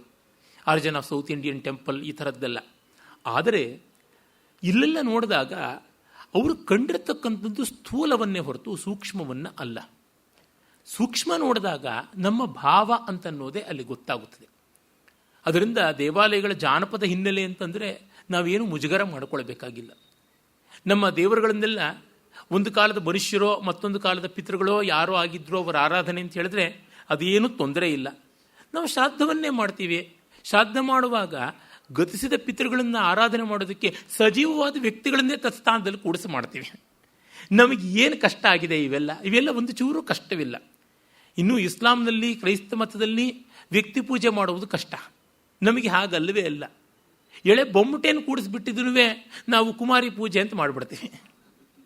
ನಮಗೆ ಯಾವ ಕಷ್ಟವೂ ಆಗೋದಿಲ್ಲ. ಕಾರಣ ನಾವು ಮಾಡ್ತಾ ಇರೋದು ಆ ಶರೀರಕ್ಕೆ ಅಲ್ಲ, ಶರೀರವನ್ನು ನಿಮಿತ್ತ ಮಾಡಿಕೊಂಡು ವ್ಯಕ್ತೀಕೃತವಾದ ಆ ಸಚ್ಚಿದಾನಂದ ಘನಕ್ಕೆ ಅನ್ನುವ ಭಾವ ಉಂಟಲ್ಲ, ಅದು ತುಂಬ ದೊಡ್ಡದಾದದ್ದು. ಈ ಬೆಟ್ಟ ಊರ್ಧ್ವಮುಖವಾದ ತ್ರಿಕೋಣದಂತೆ ಕಾಣಿಸುತ್ತದೆ. ಮರವನ್ನು ನೋಡಿ ಅದು ಅಧೋಮುಖವಾದ ತ್ರಿಕೋಣದಂತೆ ಕಾಣುತ್ತದೆ. ಮೇಲೆಲ್ಲ ಕೊಂಬೆ ರೆಂಬೆಗಳಲ್ಲಿ ಹರಡಿಕೊಂಡು ಕೆಳಗಡೆಗೆ ಬುಡದಲ್ಲಿ ಅದು ಕೇಂದ್ರೀಕೃತವಾಗುತ್ತದೆ. ಈ ಊರ್ಧ್ವಮುಖ ತ್ರಿಕೋಣವನ್ನು ಶಿವಕೋಣ ಅಂತ, ಅಧೋಮುಖವನ್ನು ಶಕ್ತಿ ಕೋಣ ಅಂತ ಮಾಡ್ತಾರೆ. ನಮ್ಮಲ್ಲಿ ಬೆಟ್ಟಕ್ಕೂ ಪೂಜೆ ಇದೆ, ಮರಕ್ಕೂ ಪೂಜೆ ಇದೆ. ಹೀಗೆ ನೋಡಿದಾಗ ಶಿವಶಕ್ತಿ ಸಮಾಹಾರ ಅಂತ ಏನು ಕರಿತೀವಿ ಷಟ್ಕೋನ, ಅದು ನಮ್ಮ ಪ್ರಕೃತಿ ಪೂಜೆಯಲ್ಲೇ ಇರ್ತಕ್ಕಂಥದ್ದು. ವೃಕ್ಷವಾಗಿ ಪರ್ವತವಾಗಿ ಆ ಚೈತನ್ಯವನ್ನು ಆರಾಧನೆ ಮಾಡ್ತೀವಿ.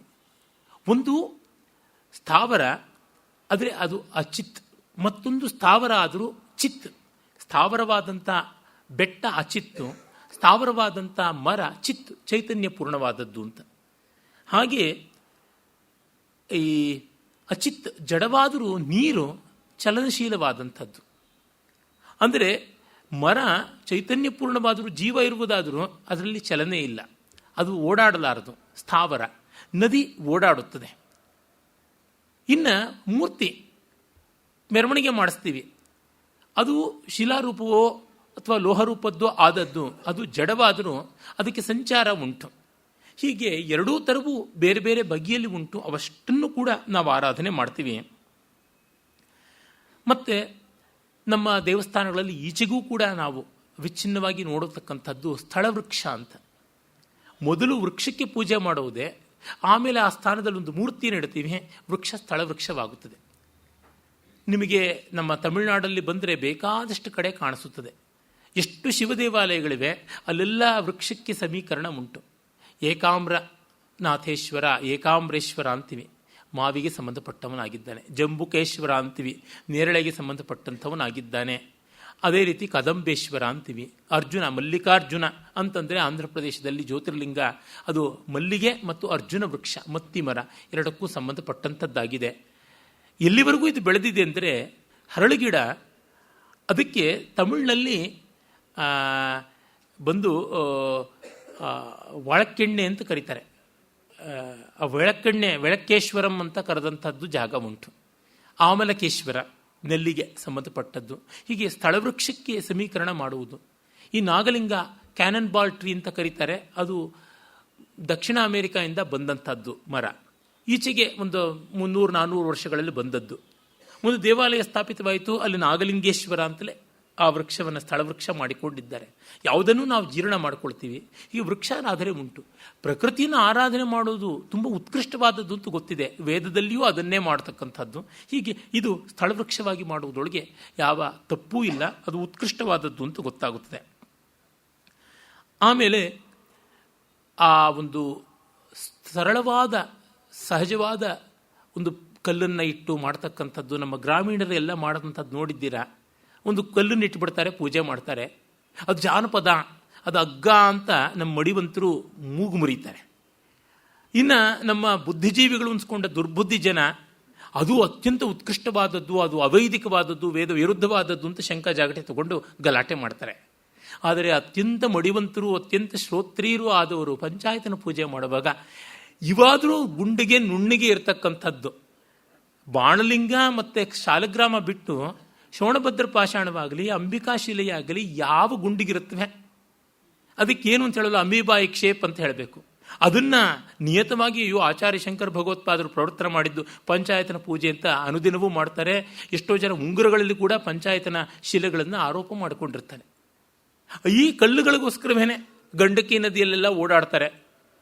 ದ್ವಾರಕಾಶಿಲೆ ಬೇಕು ಅಂತ ದ್ವಾರಕೆನಲ್ಲೆಲ್ಲ ಪರದಾಡ್ತಾರೆ ನಮ್ಮ ಮಡಿವಂತರು. ಅವರು ನಮ್ಮ ಜಾನಪದರನ್ನು ಕ್ಷುದ್ರವಾಗಿ ಕಾಣ್ತಾರೆ, ಅಯ್ಯೋ ಅದೇನು ಅಂತ. ಇವರನ್ನು ಎತ್ತು ಕಟ್ಟೋದಕ್ಕೆ ನಮ್ಮ ದುರ್ಬುದ್ಧಿಜೀವಿಗಳು ನಿಮ್ಮದು ಅವೈದಿಕ, ಅವರದ್ದು ವೈದಿಕ ಅಂತ ಮಾಡ್ತಾರೆ. ಪರಮಾರ್ಥದ ಯಾವುದು ವೈದಿಕ, ಯಾವುದು ಅವೈದಿಕ, ಎಲ್ಲ ಒಂದೇ ವೈದಿಕ.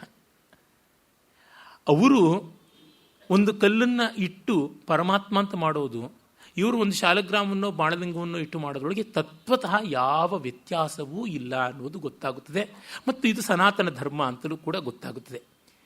ನಮ್ಮ ತುಂಬ ವಿಶುದ್ಧ ವೈದಿಕವಾಗಿ ಉಳಿದಂಥ ಸಂಸ್ಕಾರಗಳಲ್ಲಿ ಒಂದು ಅಂತ್ಯಷ್ಟಿ.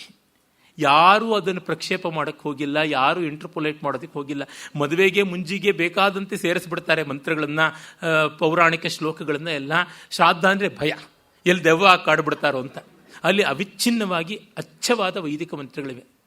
ಪ್ರೇತಶೀಲ ಅಂತ ಸ್ಮಶಾನದಿಂದ ತೆಗೆದುಕೊಂಡು ಬರ್ತಾರೆ. ಅಲ್ಲೊಂದು ಕಲ್ಲನ್ನು ತೆಗೆದುಕೊಂಡು ಬಂದು ನಮ್ಮ ಪಿತೃ ದೇವತೆಗಳ ಸಂಕೇತ, ಗತಿಸಿದಂಥ ಪ್ರೇತ ಈ ಶಿಲಾ ರೂಪವಾಗಿದೆ ಅಂತ, ಅದಕ್ಕೆ ಪ್ರೇತವಾಸ ಅಂತ ವಾಸೋದಕವನ್ನು ಅರ್ಪಣೆ ಮಾಡುವಂಥದ್ದೇನು, ಗಂಧ ಮಾಲ್ಯ ಇತ್ಯಾದಿಗಳು ಮಾಡೋದೇನು, ಮತ್ತು ಆಮಶ್ರಾದ್ದ ಅಂತ ಹೇಳಿಬಿಟ್ಟಿದನು ಪಿಂಡ ಹಾಕೋದೇನು, ಇದು ಅನುದಿನವೂ ನಡೆಯುತ್ತೆ 10 ದಿವಸ ಕಾಲ ಅಂತ. ಇದು ಕಲ್ಲಿನ ಪೂಜೆ ಅಲ್ವೋ? ಇದು ಜಾನಪದ ಇವಲ್ವೋ? ಆಳಕ್ಕೆ ನೋಡಿದ್ರೆ ವೇದವಾಗಲಿ ಜಾನಪದವಾಗಲಿ ಬೇರೆ ಅಲ್ಲ. ವೇದರ್ಶಿಗಳೇನು ಆಕಾಶದಿಂದ ಉದುರು ಬಂದವರಲ್ಲ, ಇಲ್ಲಿ ನೆಲದಿಂದ ಎದ್ದು ಬಂದವರು. ಹೀಗಾಗಿ ಇವರು ಜಾನಪದ ದೊಡ್ಡದು, ವೇದ ಕೀಳು ಅಂತ ಗಲಾಟೆ ಮಾಡೋದು, ಇವರು ಜಾನಪದ ಹೀನವಾದದ್ದು, ವೇದ ದೊಡ್ಡದು ಅಂತನ್ನೋದು ಎರಡೂ ತಪ್ಪೇ ಆಗಿದೆ. ಆದರೆ ಸನಾತನ ಧರ್ಮೀಯರಾದವರಿಗೆ ಒಂದು ರಿಯಾಯಿತಿ ಇದೆ.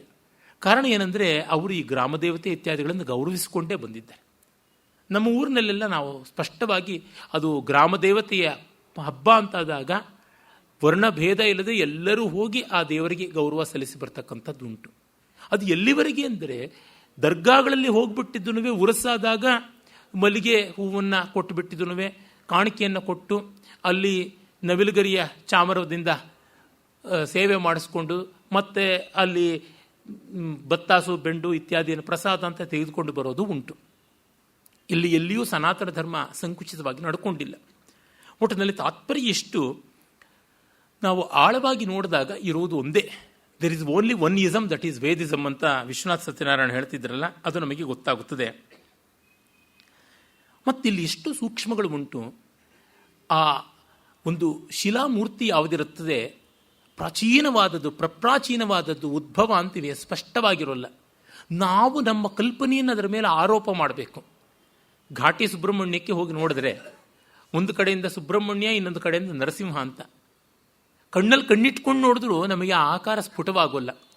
ಅವರಲ್ಲಿ ಬೆಳ್ಳಿಯ ಕಣ್ಣು, ಬೆಳ್ಳಿಯ ಹೆಡೆ, ಬೆಳ್ಳಿಯ ಬಾಲ, ಬೆಳ್ಳಿಯ ಮೀಸೆ ಅಂತೆಲ್ಲ ಅಂಟಿಸಿರ್ತಾರೆ, ಇದರಿಂದ ಗೊತ್ತಾಗುತ್ತದೆ.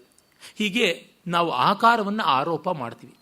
ಇದು ನಿರಾಕಾರಕ್ಕೆ ತುಂಬ ಹತ್ತಿರವಾದದ್ದು, ಉಪನಿರಾಕಾರ, ನಿರಾಕಾರ ಕಲ್ಪ.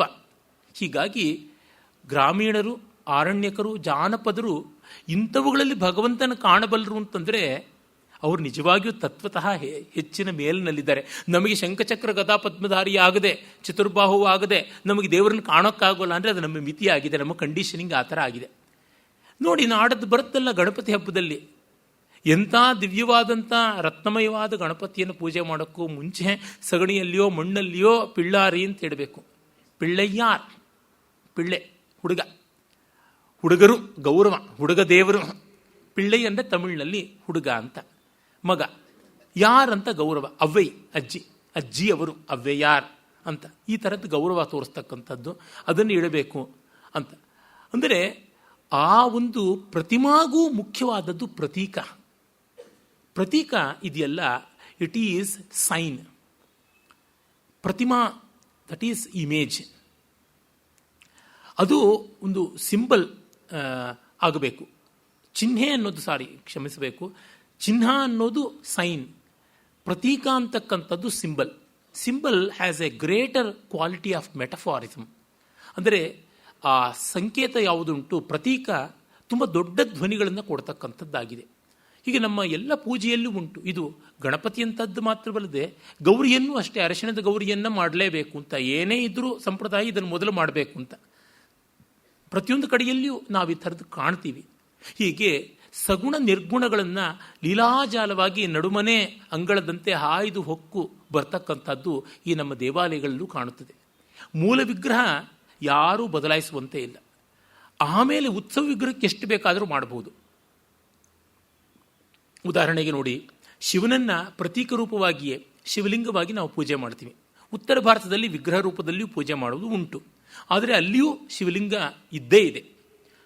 ಆದರೆ ನಮ್ಮ ಉತ್ಸವ ಮೂರ್ತಿಗಳು ಮಾತ್ರ ನಿರಪವಾದವಾಗಿ ಶಿವಲಿಂಗವಲ್ಲ, ಸುಂದರೇಶ್ವರನಾಗಿದ್ದಾನೆ.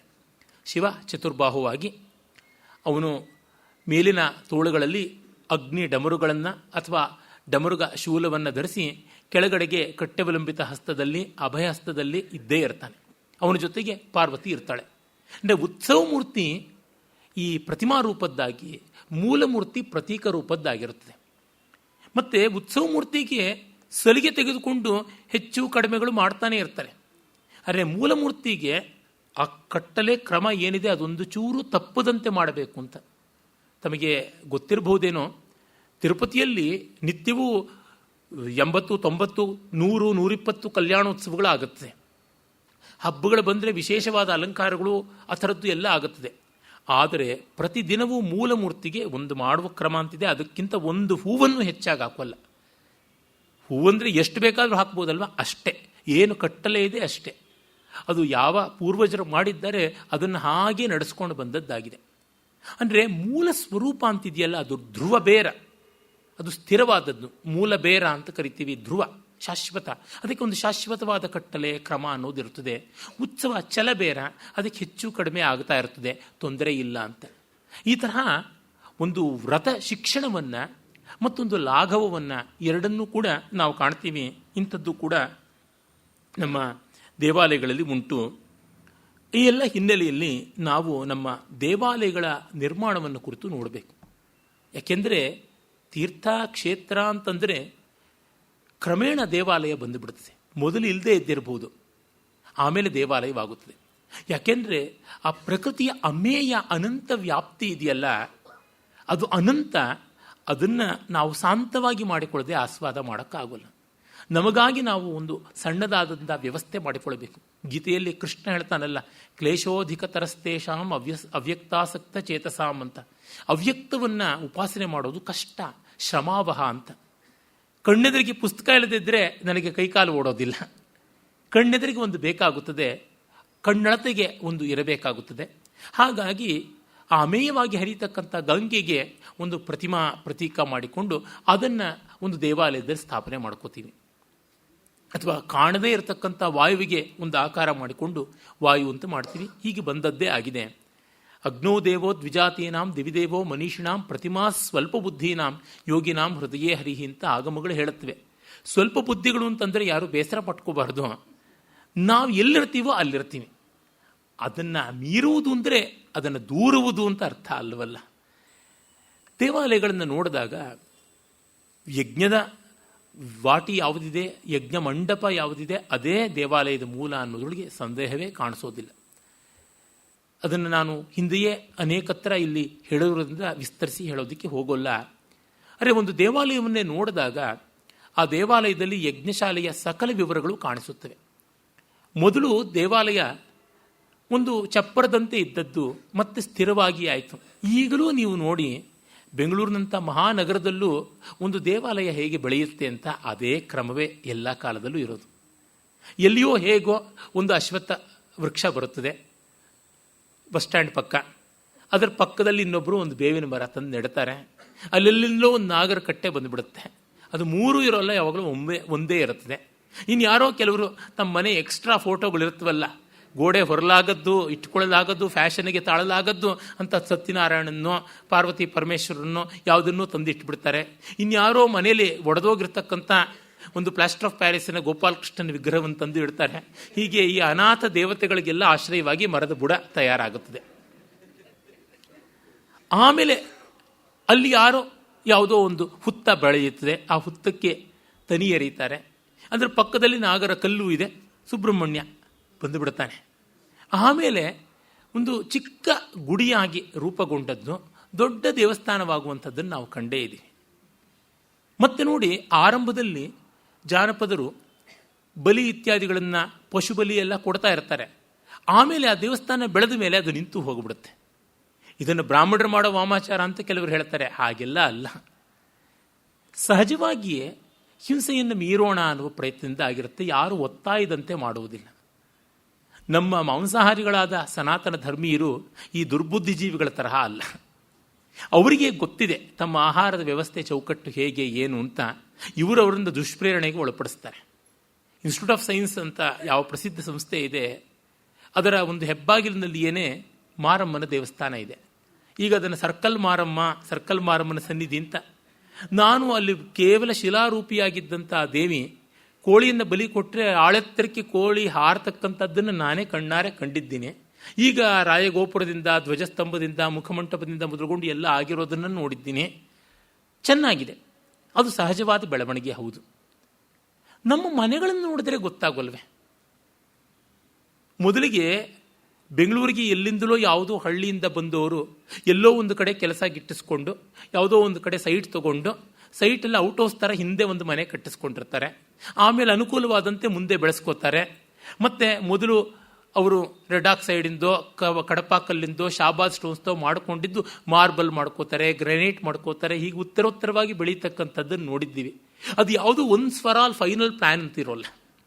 ನಮ್ಮ ಎಲ್ಲ ಹಳೆಯ ದೇವಸ್ಥಾನಗಳನ್ನು ನೋಡಿ, ಇದು ಸಾಕ್ಷಾತ್ತಾಗಿ ದುರ್ವಾಸರ ಪ್ರತಿಷ್ಠೆ, ಇದು ಕಶ್ಯಪನ ಪ್ರತಿಷ್ಠೆ, ಇದು ಆದಿಶೇಷನೇ ಸ್ಥಾಪನೆ ಮಾಡಿದ್ದು ಅಂತ ಪ್ರಾಚೀನವಾದ ಗರ್ಭಗೃಹವನ್ನು ತೋರಿಸ್ತಾರೆ. ಆಮೇಲೆ ಇದನ್ನು ಗಂಗರು ಕಟ್ಟಿಸಿದ್ದು, ಇದನ್ನು ಚಾಲುಕ್ಯರು ಕಟ್ಟಿಸಿದ್ದು, ಇದು ನೋಡಿ ವಿಜಯನಗರದವ್ರ ಹೊತ್ತಿಗೆ ಪ್ರಾಕಾರ ಬರುತ್ತೆ. ಆಮೇಲೆ ನಮ್ಮ ಸೆಕ್ಯುಲರ್ ಸರ್ಕಾರಗಳು ಬಂದಿದ್ದು ಏನೂ ಮಾಡಿಲ್ಲ. ಮೈಸೂರು ಮಹಾರಾಜರವರೆಗೂ ಇತ್ತು. ನೀವು ತೋರಿಸಿ ನಮ್ಮ ಈ ಸೆಕ್ಯುಲರ್ ಸರ್ಕಾರಗಳು ಯಾವ ಒಂದು ದೇವಸ್ಥಾನವನ್ನು ಏಸೈಗೆ ಬಂದಿದ್ದು, ಅಲ್ಲಿ ದೇವರೇ ಇರೋಲ್ಲ, ಶಿಲ್ಪಕಲೆ ಎಲ್ಲ ಇರುತ್ತೆ. ಜೀವತ್ ದೇವಸ್ಥಾನವನ್ನು ಯಾವುದನ್ನು ಸಾಂಗೋಪಾಂಗವಾಗಿ ಎಲ್ಲ ರೀತಿಯಾದಂಥ ಬಗೆಯಲ್ಲಿ ಇವರು ಕಟ್ಟಿಸಿ ಉದ್ಧಾರ ಮಾಡಿದ್ದಾರೆ? ಇಲ್ಲ, ನಡೆದಿಲ್ಲ ಅಂತ ಗೊತ್ತಾಗುತ್ತದೆ. ಹೀಗೆ ಕ್ರಮಕ್ರಮವಾಗಿ ಬೆಳಕೊಂಡು ಬರುತ್ತದೆ. ಇದು ದೇವಸ್ಥಾನಗಳ ಬೆಳವಣಿಗೆ ಒಂದು ಕ್ರಮವನ್ನು ಅನುಸರಿಸಿಕೊಂಡಿದೆ. ಜನರ ಅನುಕೂಲತೆ, ಸೌಲಭ್ಯ ಎಲ್ಲ. ಆಗಮಾದಿ ಗ್ರಂಥಗಳಲ್ಲಿ ಉತ್ಸವ ಮಾಡಬೇಕು ಅಂದರೆ ಹೇಗೆ ಅಂತ ಹೇಳುವಾಗ ಅವರು ತಿಳಿಸ್ತಾರೆ, ಆ ದೇವಸ್ಥಾನದ ಸಂಪತ್ತಿಗೆ ಉಪಪತ್ತಿಗೆ ಅನುಕೂಲಿಸುವಂತೆ ಅಂತ. ನಿತ್ಯ ಎಷ್ಟು ಪೂಜೆ ಮಾಡಬೇಕು? 3 ಅಂತೂ ಮಾಡಬೇಕು. ಪ್ರಾತಃ, ಮಧ್ಯಾಹ್ನ, ಸಾಯಂ ಅಂತ. ಅಥವಾ ಪ್ರಾತಃ ಅಂದರೆ ಯಾವುದನ್ನು ನಾವು ಬ್ರಹ್ಮ ಮುಹೂರ್ತದಲ್ಲಿ ಅಂತ ಹೇಳ್ತೀವಿ, ಉಷಕ್ಕಾಲದಲ್ಲಿ, ಆಮೇಲೆ ಪೂರ್ವಾಹ್ನದಲ್ಲಿ, ಅದಾದ ಮೇಲಿಂದ ಸಾಯಂಕಾಲದಲ್ಲಿ ಅಂತ. ಆಮೇಲೆ ಹೆಚ್ಚೆಷ್ಟು 24ರವರೆಗೂ ಉಂಟು. ನಮ್ಮ ಜಗನ್ನಾಥ ಕ್ಷೇತ್ರದಲ್ಲಿ ಪುರಿಯಲ್ಲಿ 24 ಪೂಜೆಗಳನ್ನು ಮಾಡ್ತಾರೆ. ಉಡುಪಿಯಲ್ಲೂ ಅಷ್ಟೇ ಅಸಂಖ್ಯವಾದ ಪೂಜೆಗಳು ಉಂಟು. ತಿರುಪತಿಯಲ್ಲೂ ಅಷ್ಟೇ ಬಗೆ ಬಗೆಯಾದ ಪೂಜೆಗಳುಂಟು. ಅದು ದೇವಸ್ಥಾನದ ಅನುಕೂಲತೆಗೆ ಸಂಬಂಧಪಟ್ಟಂಥದ್ದು ಅಂತ. ಹೀಗೆ ಅವುಗಳೆಲ್ಲ ಆ ರೀತಿಯಲ್ಲಿ ರೂಪುಗೊಳ್ಳುತ್ತದೆ. ಅದಕ್ಕೆ ಅರ್ಥಶಾಸ್ತ್ರ, ಸಮಾಜಶಾಸ್ತ್ರ ಎಲ್ಲ ಒದಗಿ ಬರುತ್ತದೆ. ಇದನ್ನು ಕಂಡಾಗ ನಮಗೆ ಸ್ಪಷ್ಟವಾಗುವುದೇನೆಂದರೆ ಇದು ನೈಸರ್ಗಿಕವಾದ ಬೆಳವಣಿಗೆ. ಇಟ್ಸ್ ಎ ನ್ಯಾಚುರಲ್ ಕೋರ್ಸ್ ಅಂತ. ಅದನ್ನು ಯಾರೂ ಯಾವ ರೀತಿಯಲ್ಲೂ ಆಕ್ಷೇಪ ಮಾಡೋಕ್ಕಾಗುವಂಥದ್ದಲ್ಲ. ನಮ್ಮ ಬದುಕಿಗಾಗಿದ್ದೇ ಭಗವಂತನ ಬದುಕಿಗೂ ನಾವು ಮಾಡಿಕೊಂಡಿದ್ದೀವಿ. ಇಲ್ಲಿ ದೇವಸ್ಥಾನದ ಗರ್ಭಗೃಹ ತುಂಬ ಮುಖ್ಯವಾದದ್ದು ಅಂತ ಗೊತ್ತಾಗುತ್ತದೆ. ನಮ್ಮ ದೇಹವನ್ನೇ ದೇವಾಲಯವಾಗಿ ಪ್ರತಿಮೀಕರಿಸಿಕೊಂಡಿದ್ದೀವಿ. ಆಗಮಾದಿಗಳು ತುಂಬ ಚೆನ್ನಾಗಿ ಹೇಳಿವೆ. ಆ ಶಿರಸ್ಸಿನ ಮೊದಲುಗೊಂಡು ಪಾದದವರೆಗೆ ದೇವಸ್ಥಾನ ನೆಲದ ಮೇಲೆ ಹರವಿದಾಗ, ಅಂದರೆ ಯಾವುದನ್ನು ಪ್ಲ್ಯಾನ್ ಅಂತ ಕರಿತೀವಿ ಅದು, ಮತ್ತು ಎಲಿವೇಶನ್ ಅಂತ ಯಾವುದು ನಿಲು ಚಿತ್ರ ಯಾವುದಿದೆ, ನೆಟ್ಟಗಿನ ಚಿತ್ರ, ಮತ್ತು ಯಾವುದು ಹಾಸು ಚಿತ್ರ ಅಂತ ಇದೆ, ಈ 2 ರೀತಿಯಲ್ಲಿಯೂ ಕೂಡ ಮಾಡಿದ್ದಾರೆ. ಆ ಪ್ರಕಾರ ನೋಡಿದಾಗ ಮನುಷ್ಯನೊಬ್ಬ ಮಲಗಿದ್ದರೆ ಅವನ ಶಿರಸ್ಥಾನದಲ್ಲಿ ಗರ್ಭಗೃಹ ಇದ್ದು, ಭ್ರೂಮಧ್ಯದ ಸ್ಥಳದಲ್ಲಿ ಮೂಲ ಬೇರ ಇದ್ದು, ಅಂದರೆ ಮೂಲ ವಿಗ್ರಹ ಇದ್ದು, ಮತ್ತು ಈ ಕುತ್ತಿಗೆಯ ಭಾಗವನ್ನು ಅಂತರಾಳ ಅಂತ ಕರೀತಾರೆ. ಅಂದರೆ ಗರ್ಭಗೃಹಕ್ಕೂ ದೇವಸ್ಥಾನದ ಮುಂದಿನ ಭಾಗಕ್ಕೂ ಒಂದು ಸಂಪರ್ಕದ ಕೊಂಡಿ, ಇಟ್ಸ್ ಎ ಕನೆಕ್ಟಿಂಗ್ ಪ್ಯಾಸೇಜ್ ಅಂತ ಕರೀಬೇಕಾದದ್ದು, ಅದು ಅಂತರಾಳ ಅಂತ. ಆಮೇಲೆ ಎದೆಯ ಭಾಗ ನವರಂಗ ಅಂತ ಕರೀತಾರೆ, ಉದರ ಬಲಿಪೀಠ ಅಂತ, ಧ್ವಜಸ್ತಂಭ ಅಂತ, ಜಂಘ ಮಂಡಿವರೆಗೆ ಬಂದಾಗ ಒಂದು ಪ್ರಾಕಾರ ಅಂತ, ಮತ್ತು ಪಾದಕ್ಕೆ ಬಂದಾಗ ಮಹಾದ್ವಾರ ಅಂತ ಹೀಗೆ ಮಾಡಿಕೊಂಡು ಹೋಗಿದ್ದಾರೆ. ಹಾಗೆ ಮನುಷ್ಯೊಬ್ಬನ್ನು ನಿಲ್ಲಿಸಿದಾಗ ಆ ಸಮಯದಲ್ಲಿ ಅಧಿಷ್ಠಾನ ಅಂತ ಪಾದದಿಂದ ಮಂಡಿವರೆಗಿಂದು ಹೇಳಿ, ಮಂಡಿಯಿಂದ ಸೊಂಟದವರೆಗಿಂದು ಭಿತ್ತಿ ಅಂತ ಹೇಳಿ, ಭುಜಕ್ಕೆ ವಲಭಿ ಅಂತ, ಕೊರಳಿಗೆ ಅದು ವಿಮಾನ ಪೀಠ ಅಂತ, ಶಿರಸ್ಸನ್ನು ವಿಮಾನ ಅಥವಾ ಗೋಪುರ ಅಂತ ಹೀಗೂ ಮಾಡಿದ್ದಾರೆ. ಪ್ಲ್ಯಾನ್ ಆ್ಯಂಡ್ ಎಲಿವೇಶನ್ ಎರಡರೊಳಗೂ ದೇಹವನ್ನು ದೇವಾಲಯವಾಗಿ ಕಂಡಿರಿಸ್ತಕ್ಕಂಥ ಪ್ರಯತ್ನವನ್ನು ಆಗಮಗಳು ಮಾಡಿವೆ. ಅಂದರೆ ನಮ್ಮೊಳಗೆ ಭಗವಂತ ಇಲ್ಲದೆ ಇದ್ದರೆ ಇನ್ನು ಯಾವ ವ್ಯವಸ್ಥೆಯಲ್ಲಿಯೂ ಎಲ್ಲಿಯೂ ಭಗವಂತ ಇರೋಕ್ಕೆ ಸಾಧ್ಯ ಇಲ್ಲ ಅನ್ನುವ ತಾತ್ಪರ್ಯ ಉಂಟು. ಮತ್ತು ಅದನ್ನು ಒಂದು ವಿಸ್ತೃತವಾದ ಶಾಸ್ತ್ರವಾಗಿಯೇ ಬೆಳೆಸಿರುವುದು ಗೊತ್ತಾಗುತ್ತದೆ. ಅದನ್ನು ತುಂಬ ಚಿತ್ರಗಳ ಮೂಲಕವಾಗಿ ತೋರಿಸಬೇಕಾಗಿರೋದ್ರಿಂದ ಸರಳವಾಗಿ ಹೇಳಬೇಕು ಅಂತಿದ್ರೆ, ದೇವಸ್ಥಾನದ ಒಂದು ಇಡೀ ರಚನೆ ಎತ್ತರವಾದ ಒಂದು ವೇದಿಕೆಯ ಮೇಲಿರುತ್ತಲ್ಲ, ಅದನ್ನು ಅಧಿಷ್ಠಾನ ಅಂತ ಕರೀತಾರೆ. ಆಮೇಲೆ ಮೇಲಿಂದ ಅಧಿಷ್ಠಾನದ ಮೇಲೆ ಅಂದರೆ ಬಾಗಿಲ ವಾಡದಿಂದ ಮೊದಲುಗೊಂಡು ಒಂದು ಮನುಷ್ಯ ಪ್ರಮಾಣದವರೆಗೆ 8 ಅಡಿ 10 ಅಡಿ ಈ ಥರದವರೆಗೆ ಇರತಕ್ಕಂಥದ್ದು ಗೋಡೆ, ಅದು ಭಿತ್ತಿ ಅಂತ. ಅದಾದ ಮೇಲೆ ಮತ್ತೆ ಲಿಂಟಲ್ ಲೆವೆಲ್ಲಿಂದ ಮೇಲಿಂದು ಅಂತ ಏನಿದೆ ಅದನ್ನು ಪ್ರಸ್ತರ ಅಂತ ಕರೀತಾರೆ. ಅದಾದ ಮೇಲೆ ಮನುಷ್ಯ ನಿಂತಾಗ ಅಲ್ಲಿ ಪ್ರಸ್ತರದಲ್ಲಿ ವಲಭಿ ಅಂತ ಬರ್ತದೆ, ಅಂದರೆ ಸೂರು ಅಂತ ನಾವೇನು ಹೇಳ್ತೀವಿ ಆ ರೀತಿಯಾದದ್ದು. ಕೊರಳಿನ ಭಾಗ ಬರ್ತದಲ್ಲ ಅದನ್ನು ಗ್ರೀವ ಅಂತಲೇ ಕರೀತಾರೆ. ಆಮೇಲೆ ಶಿಖರ, ಮತ್ತು ಶಿಖರದ ಮೇಲೆ ಗೋಪುರದ ಮೇಲೆ ಕಲಶ ಇದೆಯಲ್ಲ, ಕಲಶವನ್ನೇ ಕೆಲವೊಮ್ಮೆ ಸ್ತೂಪಿ ಅಂತ ಕರೀತಾರೆ. ಕಲಶ ಪೀಠವನ್ನು ಈ ಕಿರುನೆಲ್ಲಿಕಾಯಿ ರೂಪದಲ್ಲಿ ಮಾಡಿರ್ತಾರೆ, ಅದನ್ನು ಆಮಲಕಿ ಅಂತ ಕರೀತಾರೆ. ಕಿರುನೆಲ್ಲಿಕಾಯಿ ಎಲ್ಲ ಆಮಲಕ ಅಂತಲೇ ಕರೀತಾರೆ. ಆ ರೀತಿಯಾದ ಆಕಾರ ಇರತಕ್ಕಂಥದ್ದು ಅಂತ ಗೊತ್ತಾಗುತ್ತದೆ. ಮತ್ತು ಇದರೊಳಗೆ ಮಧ್ಯೆ ಬೇಕಾದಷ್ಟು ಸಣ್ಣ ಪುಟ್ಟ ವಿವರಗಳು ಕಾಣಿಸ್ಕೊಳ್ತವೆ. ನಾವು ದಾಕ್ಷಿಣಾತ್ಯರು ಇಲ್ಲಿ ಕಾಣತಕ್ಕಂಥ ದ್ರಾವಿಡ ಶಿಲ್ಪ ಅಂತ, ದ್ರಾವಿಡಕ್ಕೂ ಏನೂ ಸಂಬಂಧ ಅಂತಲ್ಲ, ಅದು ಯಾವ ಜನಾಂಗವಾಚಿ ಅಲ್ಲ, ದಾಕ್ಷಿಣಾತ್ಯ ಪ್ರದೇಶ ಅಂತಷ್ಟೇ. ದ್ರವಿಲ ಅಂತ ಆಗಿರ್ತಕ್ಕಂಥದ್ದು. ಮತ್ತು ಇಲ್ಲಿ ಒಂದು ಸ್ವಲ್ಪ ಉತ್ತರ ಭಾಗಕ್ಕೆ ಹೋಗ್ತಿದ್ದಂತೆ ವೇಸರ ಅಂತ ಆಗುತ್ತದೆ. ದ್ರಾವಿಡದಲ್ಲಿ ಚೌಕಾಕಾರ ಹೆಚ್ಚು, ನೆಲದ ಮೇಲಿರ್ತಕ್ಕಂಥ ವೇದಿಕೆ ಅಧಿಷ್ಠಾನ ಅಥವಾ ಜಗತಿ ಅಂತ ಕರೀತಾರಲ್ಲ, ಅದು ಚೌಕಾಕಾರವಾಗಿರುತ್ತೆ. ಆಮೇಲೆ ಅದರ ಮೇಲೆ ಗೋಪುರ, ಭಿತ್ತಿ ಇವೆಲ್ಲ ಹಾಗೆ ಹೋಗುತ್ತದೆ. ಹಾಗಲ್ಲದೆ ಗರ್ಭಗೃಹದ ಭಾಗ ಅರ್ಧಚಂದ್ರಾಕಾರದಲ್ಲಿದ್ದರೆ ಹಿಂಭಾಗದಲ್ಲಿ ಗಜಪೃಷ್ಠಾಕಾರ ಅಂತ ಕರೀತಾರೆ, ಅದನ್ನು ವೇಸರ ಅಂತ ಹೇಳ್ತಾರೆ. ಈ ಜಗತಿ ಅಥವಾ ಅಧಿಷ್ಠಾನವನ್ನು ಬಗೆಬಗೆಯ ಕೋಣಗಳುಳ್ಳದ್ದಾಗಿ ಬಹುಕೋಣ ಮಲ್ಟಿ ಆ್ಯಂಗಲ್ಸಲ್ಲಿ ಮಾಡಿದಾಗ ಅದು ನಮ್ಮ ಇವರುಗಳು ಹೊಯ್ಸಳರು ಮಾಡಿದ ವಿಶೇಷ. ನಕ್ಷತ್ರಾಕಾರದ ಜಗತಿ ಅಂತ ಅದು ಬಹಳ ಚೆನ್ನಾಗಿರ್ತಕ್ಕಂಥದ್ದು. ನೀವು ಒಂದು ಚತುಷ್ಕೋನ, ಒಂದು ಸ್ಕ್ವೇರ್ ಅಂತ ಯಾವುದಿದೆ ಚತುರಸ್ರ, ಅದನ್ನು ಕೇಂದ್ರದಲ್ಲಿಟ್ಟು ಬೇರೆ ಬೇರೆ ಬೇರೆ ಬೇರೆ ಕೋಣಗಳಲ್ಲಿ ತಿರುಗಿಸ್ತಾ ಬಂದರೆ ಎಷ್ಟೆಷ್ಟು ಮೊನೆಗಳು ಮೂಡುತ್ತವಲ್ಲ ಆ ತರಹ ಅದನ್ನು ಬೇರೆ ಬೇರೆ ದಿಕ್ಕಲ್ಲಿ ಚಾಚಿ ಮಾಡ್ತಾರೆ. ಬಹುಕೋನಾತ್ಮಕವಾದದ್ದು, ಬಹುಕೇಂದ್ರಾತ್ಮಕವಾಗಿ ಮಾಡ್ತಾರೆ. ಅವೆಲ್ಲವೂ ಗೋಪುರದಲ್ಲಿ, ಒಂದೇ ಗೋಪುರದಲ್ಲಿ ಪರ್ಯವಸಾನವಾದರೆ ಏಕಕೂಟ, 2 ಆದರೆ ದ್ವಿಕೂಟ, 3 ಆದರೆ ತ್ರಿಕೂಟ, 4 ಆದರೆ ಚತುಷ್ಕೂಟ, 5 ಆದರೆ ಪಂಚಕೂಟ ಅಂತ. ಪಂಚಕೂಟ ಅತಿ ಹೆಚ್ಚಿನದು. ಈ ಥರದ್ದನ್ನು ಕೂಡ ಮಾಡಿದ್ದಾರೆ. ಆಮೇಲೆ ಅವರವರ ಶಕ್ತಿ ಅನುಕೂಲಗಳಿಗೆ ತಕ್ಕಂತೆ ಇದನ್ನು ಅಲಂಕಾರವನ್ನು ಮಾಡ್ತಾ ಬಂದಿದ್ದಾರೆ. ಪ್ಲ್ಯಾನ್ ಆಫ್ ದಿ ಟೆಂಪಲ್ ಅಂತಂದರೆ ಗರ್ಭಗೃಹ, ಅಂತರಾಳ, ಅಂದರೆ ಗರ್ಭಗೃಹದಿಂದ ಮುಂದೆ ಅಲ್ಲಿ ಎಲ್ಲ ದೇವಸ್ಥಾನಗಳಲ್ಲೂ ಇದು ಇರುತ್ತೆ ಅಂತಿಲ್ಲ, ಗರ್ಭಗೃಹ ಇದ್ದೇ ಇರುತ್ತದೆ. ಅಲ್ಲಿಂದ ಮುಂದೆ ಜನ ಎಲ್ಲ ನಿಂತುಕೊಳ್ತಾರಲ್ಲ, ಅದಕ್ಕೂ ಗರ್ಭಗೃಹಕ್ಕೂ ಮಧ್ಯೆ ಕೆಲವು ದೇವಸ್ಥಾನಗಳಲ್ಲಿ ಒಂದು ಸ್ವಲ್ಪ ಅವಕಾಶ ಇರ್ತದೆ, ಅಲ್ಲಿ ಅಂತರಾಳ ಅಂತ ಒಂದು ಕನೆಕ್ಷನ್ ಮಾಡಿರ್ತಾರೆ. ಇನ್ನು ಕೆಲವು ದೇವಸ್ಥಾನಗಳಲ್ಲಿ ಜನ ನಿಂತುಕೊಳ್ಳೋದಕ್ಕೂ ಅಂತರಾಳಕ್ಕೂ ಮಧ್ಯೆ ಇನ್ನೊಂದು ಅರ್ಧಮಂಟಪ ಇರ್ತದೆ, ಅದನ್ನು ಅರ್ಧಮಂಟಪ ಅಥವಾ ಸುಖನಾಸಿ ಅಂತ ಕರೀತಾರೆ. ಈ ಸುಖನಾಸಿಯಲ್ಲಿ ಉತ್ಸವ ವಿಗ್ರಹಗಳನ್ನು ಇಡುವುದು, ಅಥವಾ ಬೇರೆ ಪರಿವಾರ ದೇವತೆಗಳನ್ನು ಇಡುವುದು, ಇಲ್ಲ ಇನ್ನು ಬೇರೆ ಮೂರ್ತಿಗಳನ್ನು ಇಡುವುದು, ಇದನ್ನೆಲ್ಲ ಮಾಡ್ತಾರೆ. ಏಕೆಂದರೆ ಎಲ್ಲ ಮೂರ್ತಿಗಳನ್ನು ಗರ್ಭಗೃಹದಲ್ಲಿ ಇಡೋಕ್ಕಾಗೋಲ್ಲ, ಅದಕ್ಕೆ ಸ್ಥಳ ಬೇಕಾಗುತ್ತದೆ. ಗರ್ಭಗೃಹದಲ್ಲಿ ದೇವತಾ ಪೂಜಾ ಸಾಮಗ್ರಿ ಬೇರೆ ಇರ್ತದೆ, ಮತ್ತು ಅದೆಲ್ಲ ಸ್ಥಳದ ಅನುಕೂಲತೆ ಮೇಲೆ ಹೋಗಿದೆ. ಆಮೇಲೆ ಅರ್ಧಮಂಟಪಕ್ಕೆ ಆಚೆ ಬರ್ತಕ್ಕಂಥದ್ದು ಪೂರ್ಣ ಮಂಟಪ, ಅದನ್ನು ನವರಂಗ ಅಂತ ಕರೀತಾರೆ. ನವರಂಗದಲ್ಲಿಯೇ ನಾವೆಲ್ಲರೂ ನಿಲ್ತಕ್ಕಂಥದ್ದು ಸಾಮಾನ್ಯ. ನಾವು ಎಲ್ಲಿ ನಿಂತ್ಕೊಂಡ್ರೆ ಅದೇ ನವರಂಗ. ದೇವಸ್ಥಾನದಲ್ಲಿ ಎಲ್ಲ ಭಕ್ತರಿಗೆ ಎಡೆ ಇರತಕ್ಕಂಥ ಜಾಗ ನವರಂಗ. ಅದು ಹೃದಯ ಸ್ಥಾನೀಯವಾದದ್ದು. ನಮ್ಮ ದೇಹವನ್ನು ಸಮೀಕರಣ ಮಾಡಿಕೊಂಡ್ರೆ ಆ ನವರಂಗ ಅಲ್ಲಿ ಭಗವಂತನಿಗೆ ಎಲ್ಲ ವಿಧವಾದ ಸುಖಭೋಗಗಳನ್ನು ಕಲ್ಪಿಸ್ತಕ್ಕಂಥದ್ದು. ಗರ್ಭಗೃಹದಲ್ಲಿ ಮಾಡುವ ಪೂಜೆಯನ್ನೆಲ್ಲ ಅಂಗಭೋಗ ಅಂತ ಕರೆದರೆ, ನವರಂಗದಲ್ಲಿ ಮಾಡುವ ಪೂಜೆಯನ್ನು ರಂಗಭೋಗ ಅಂತ ಕರೀತಾರೆ.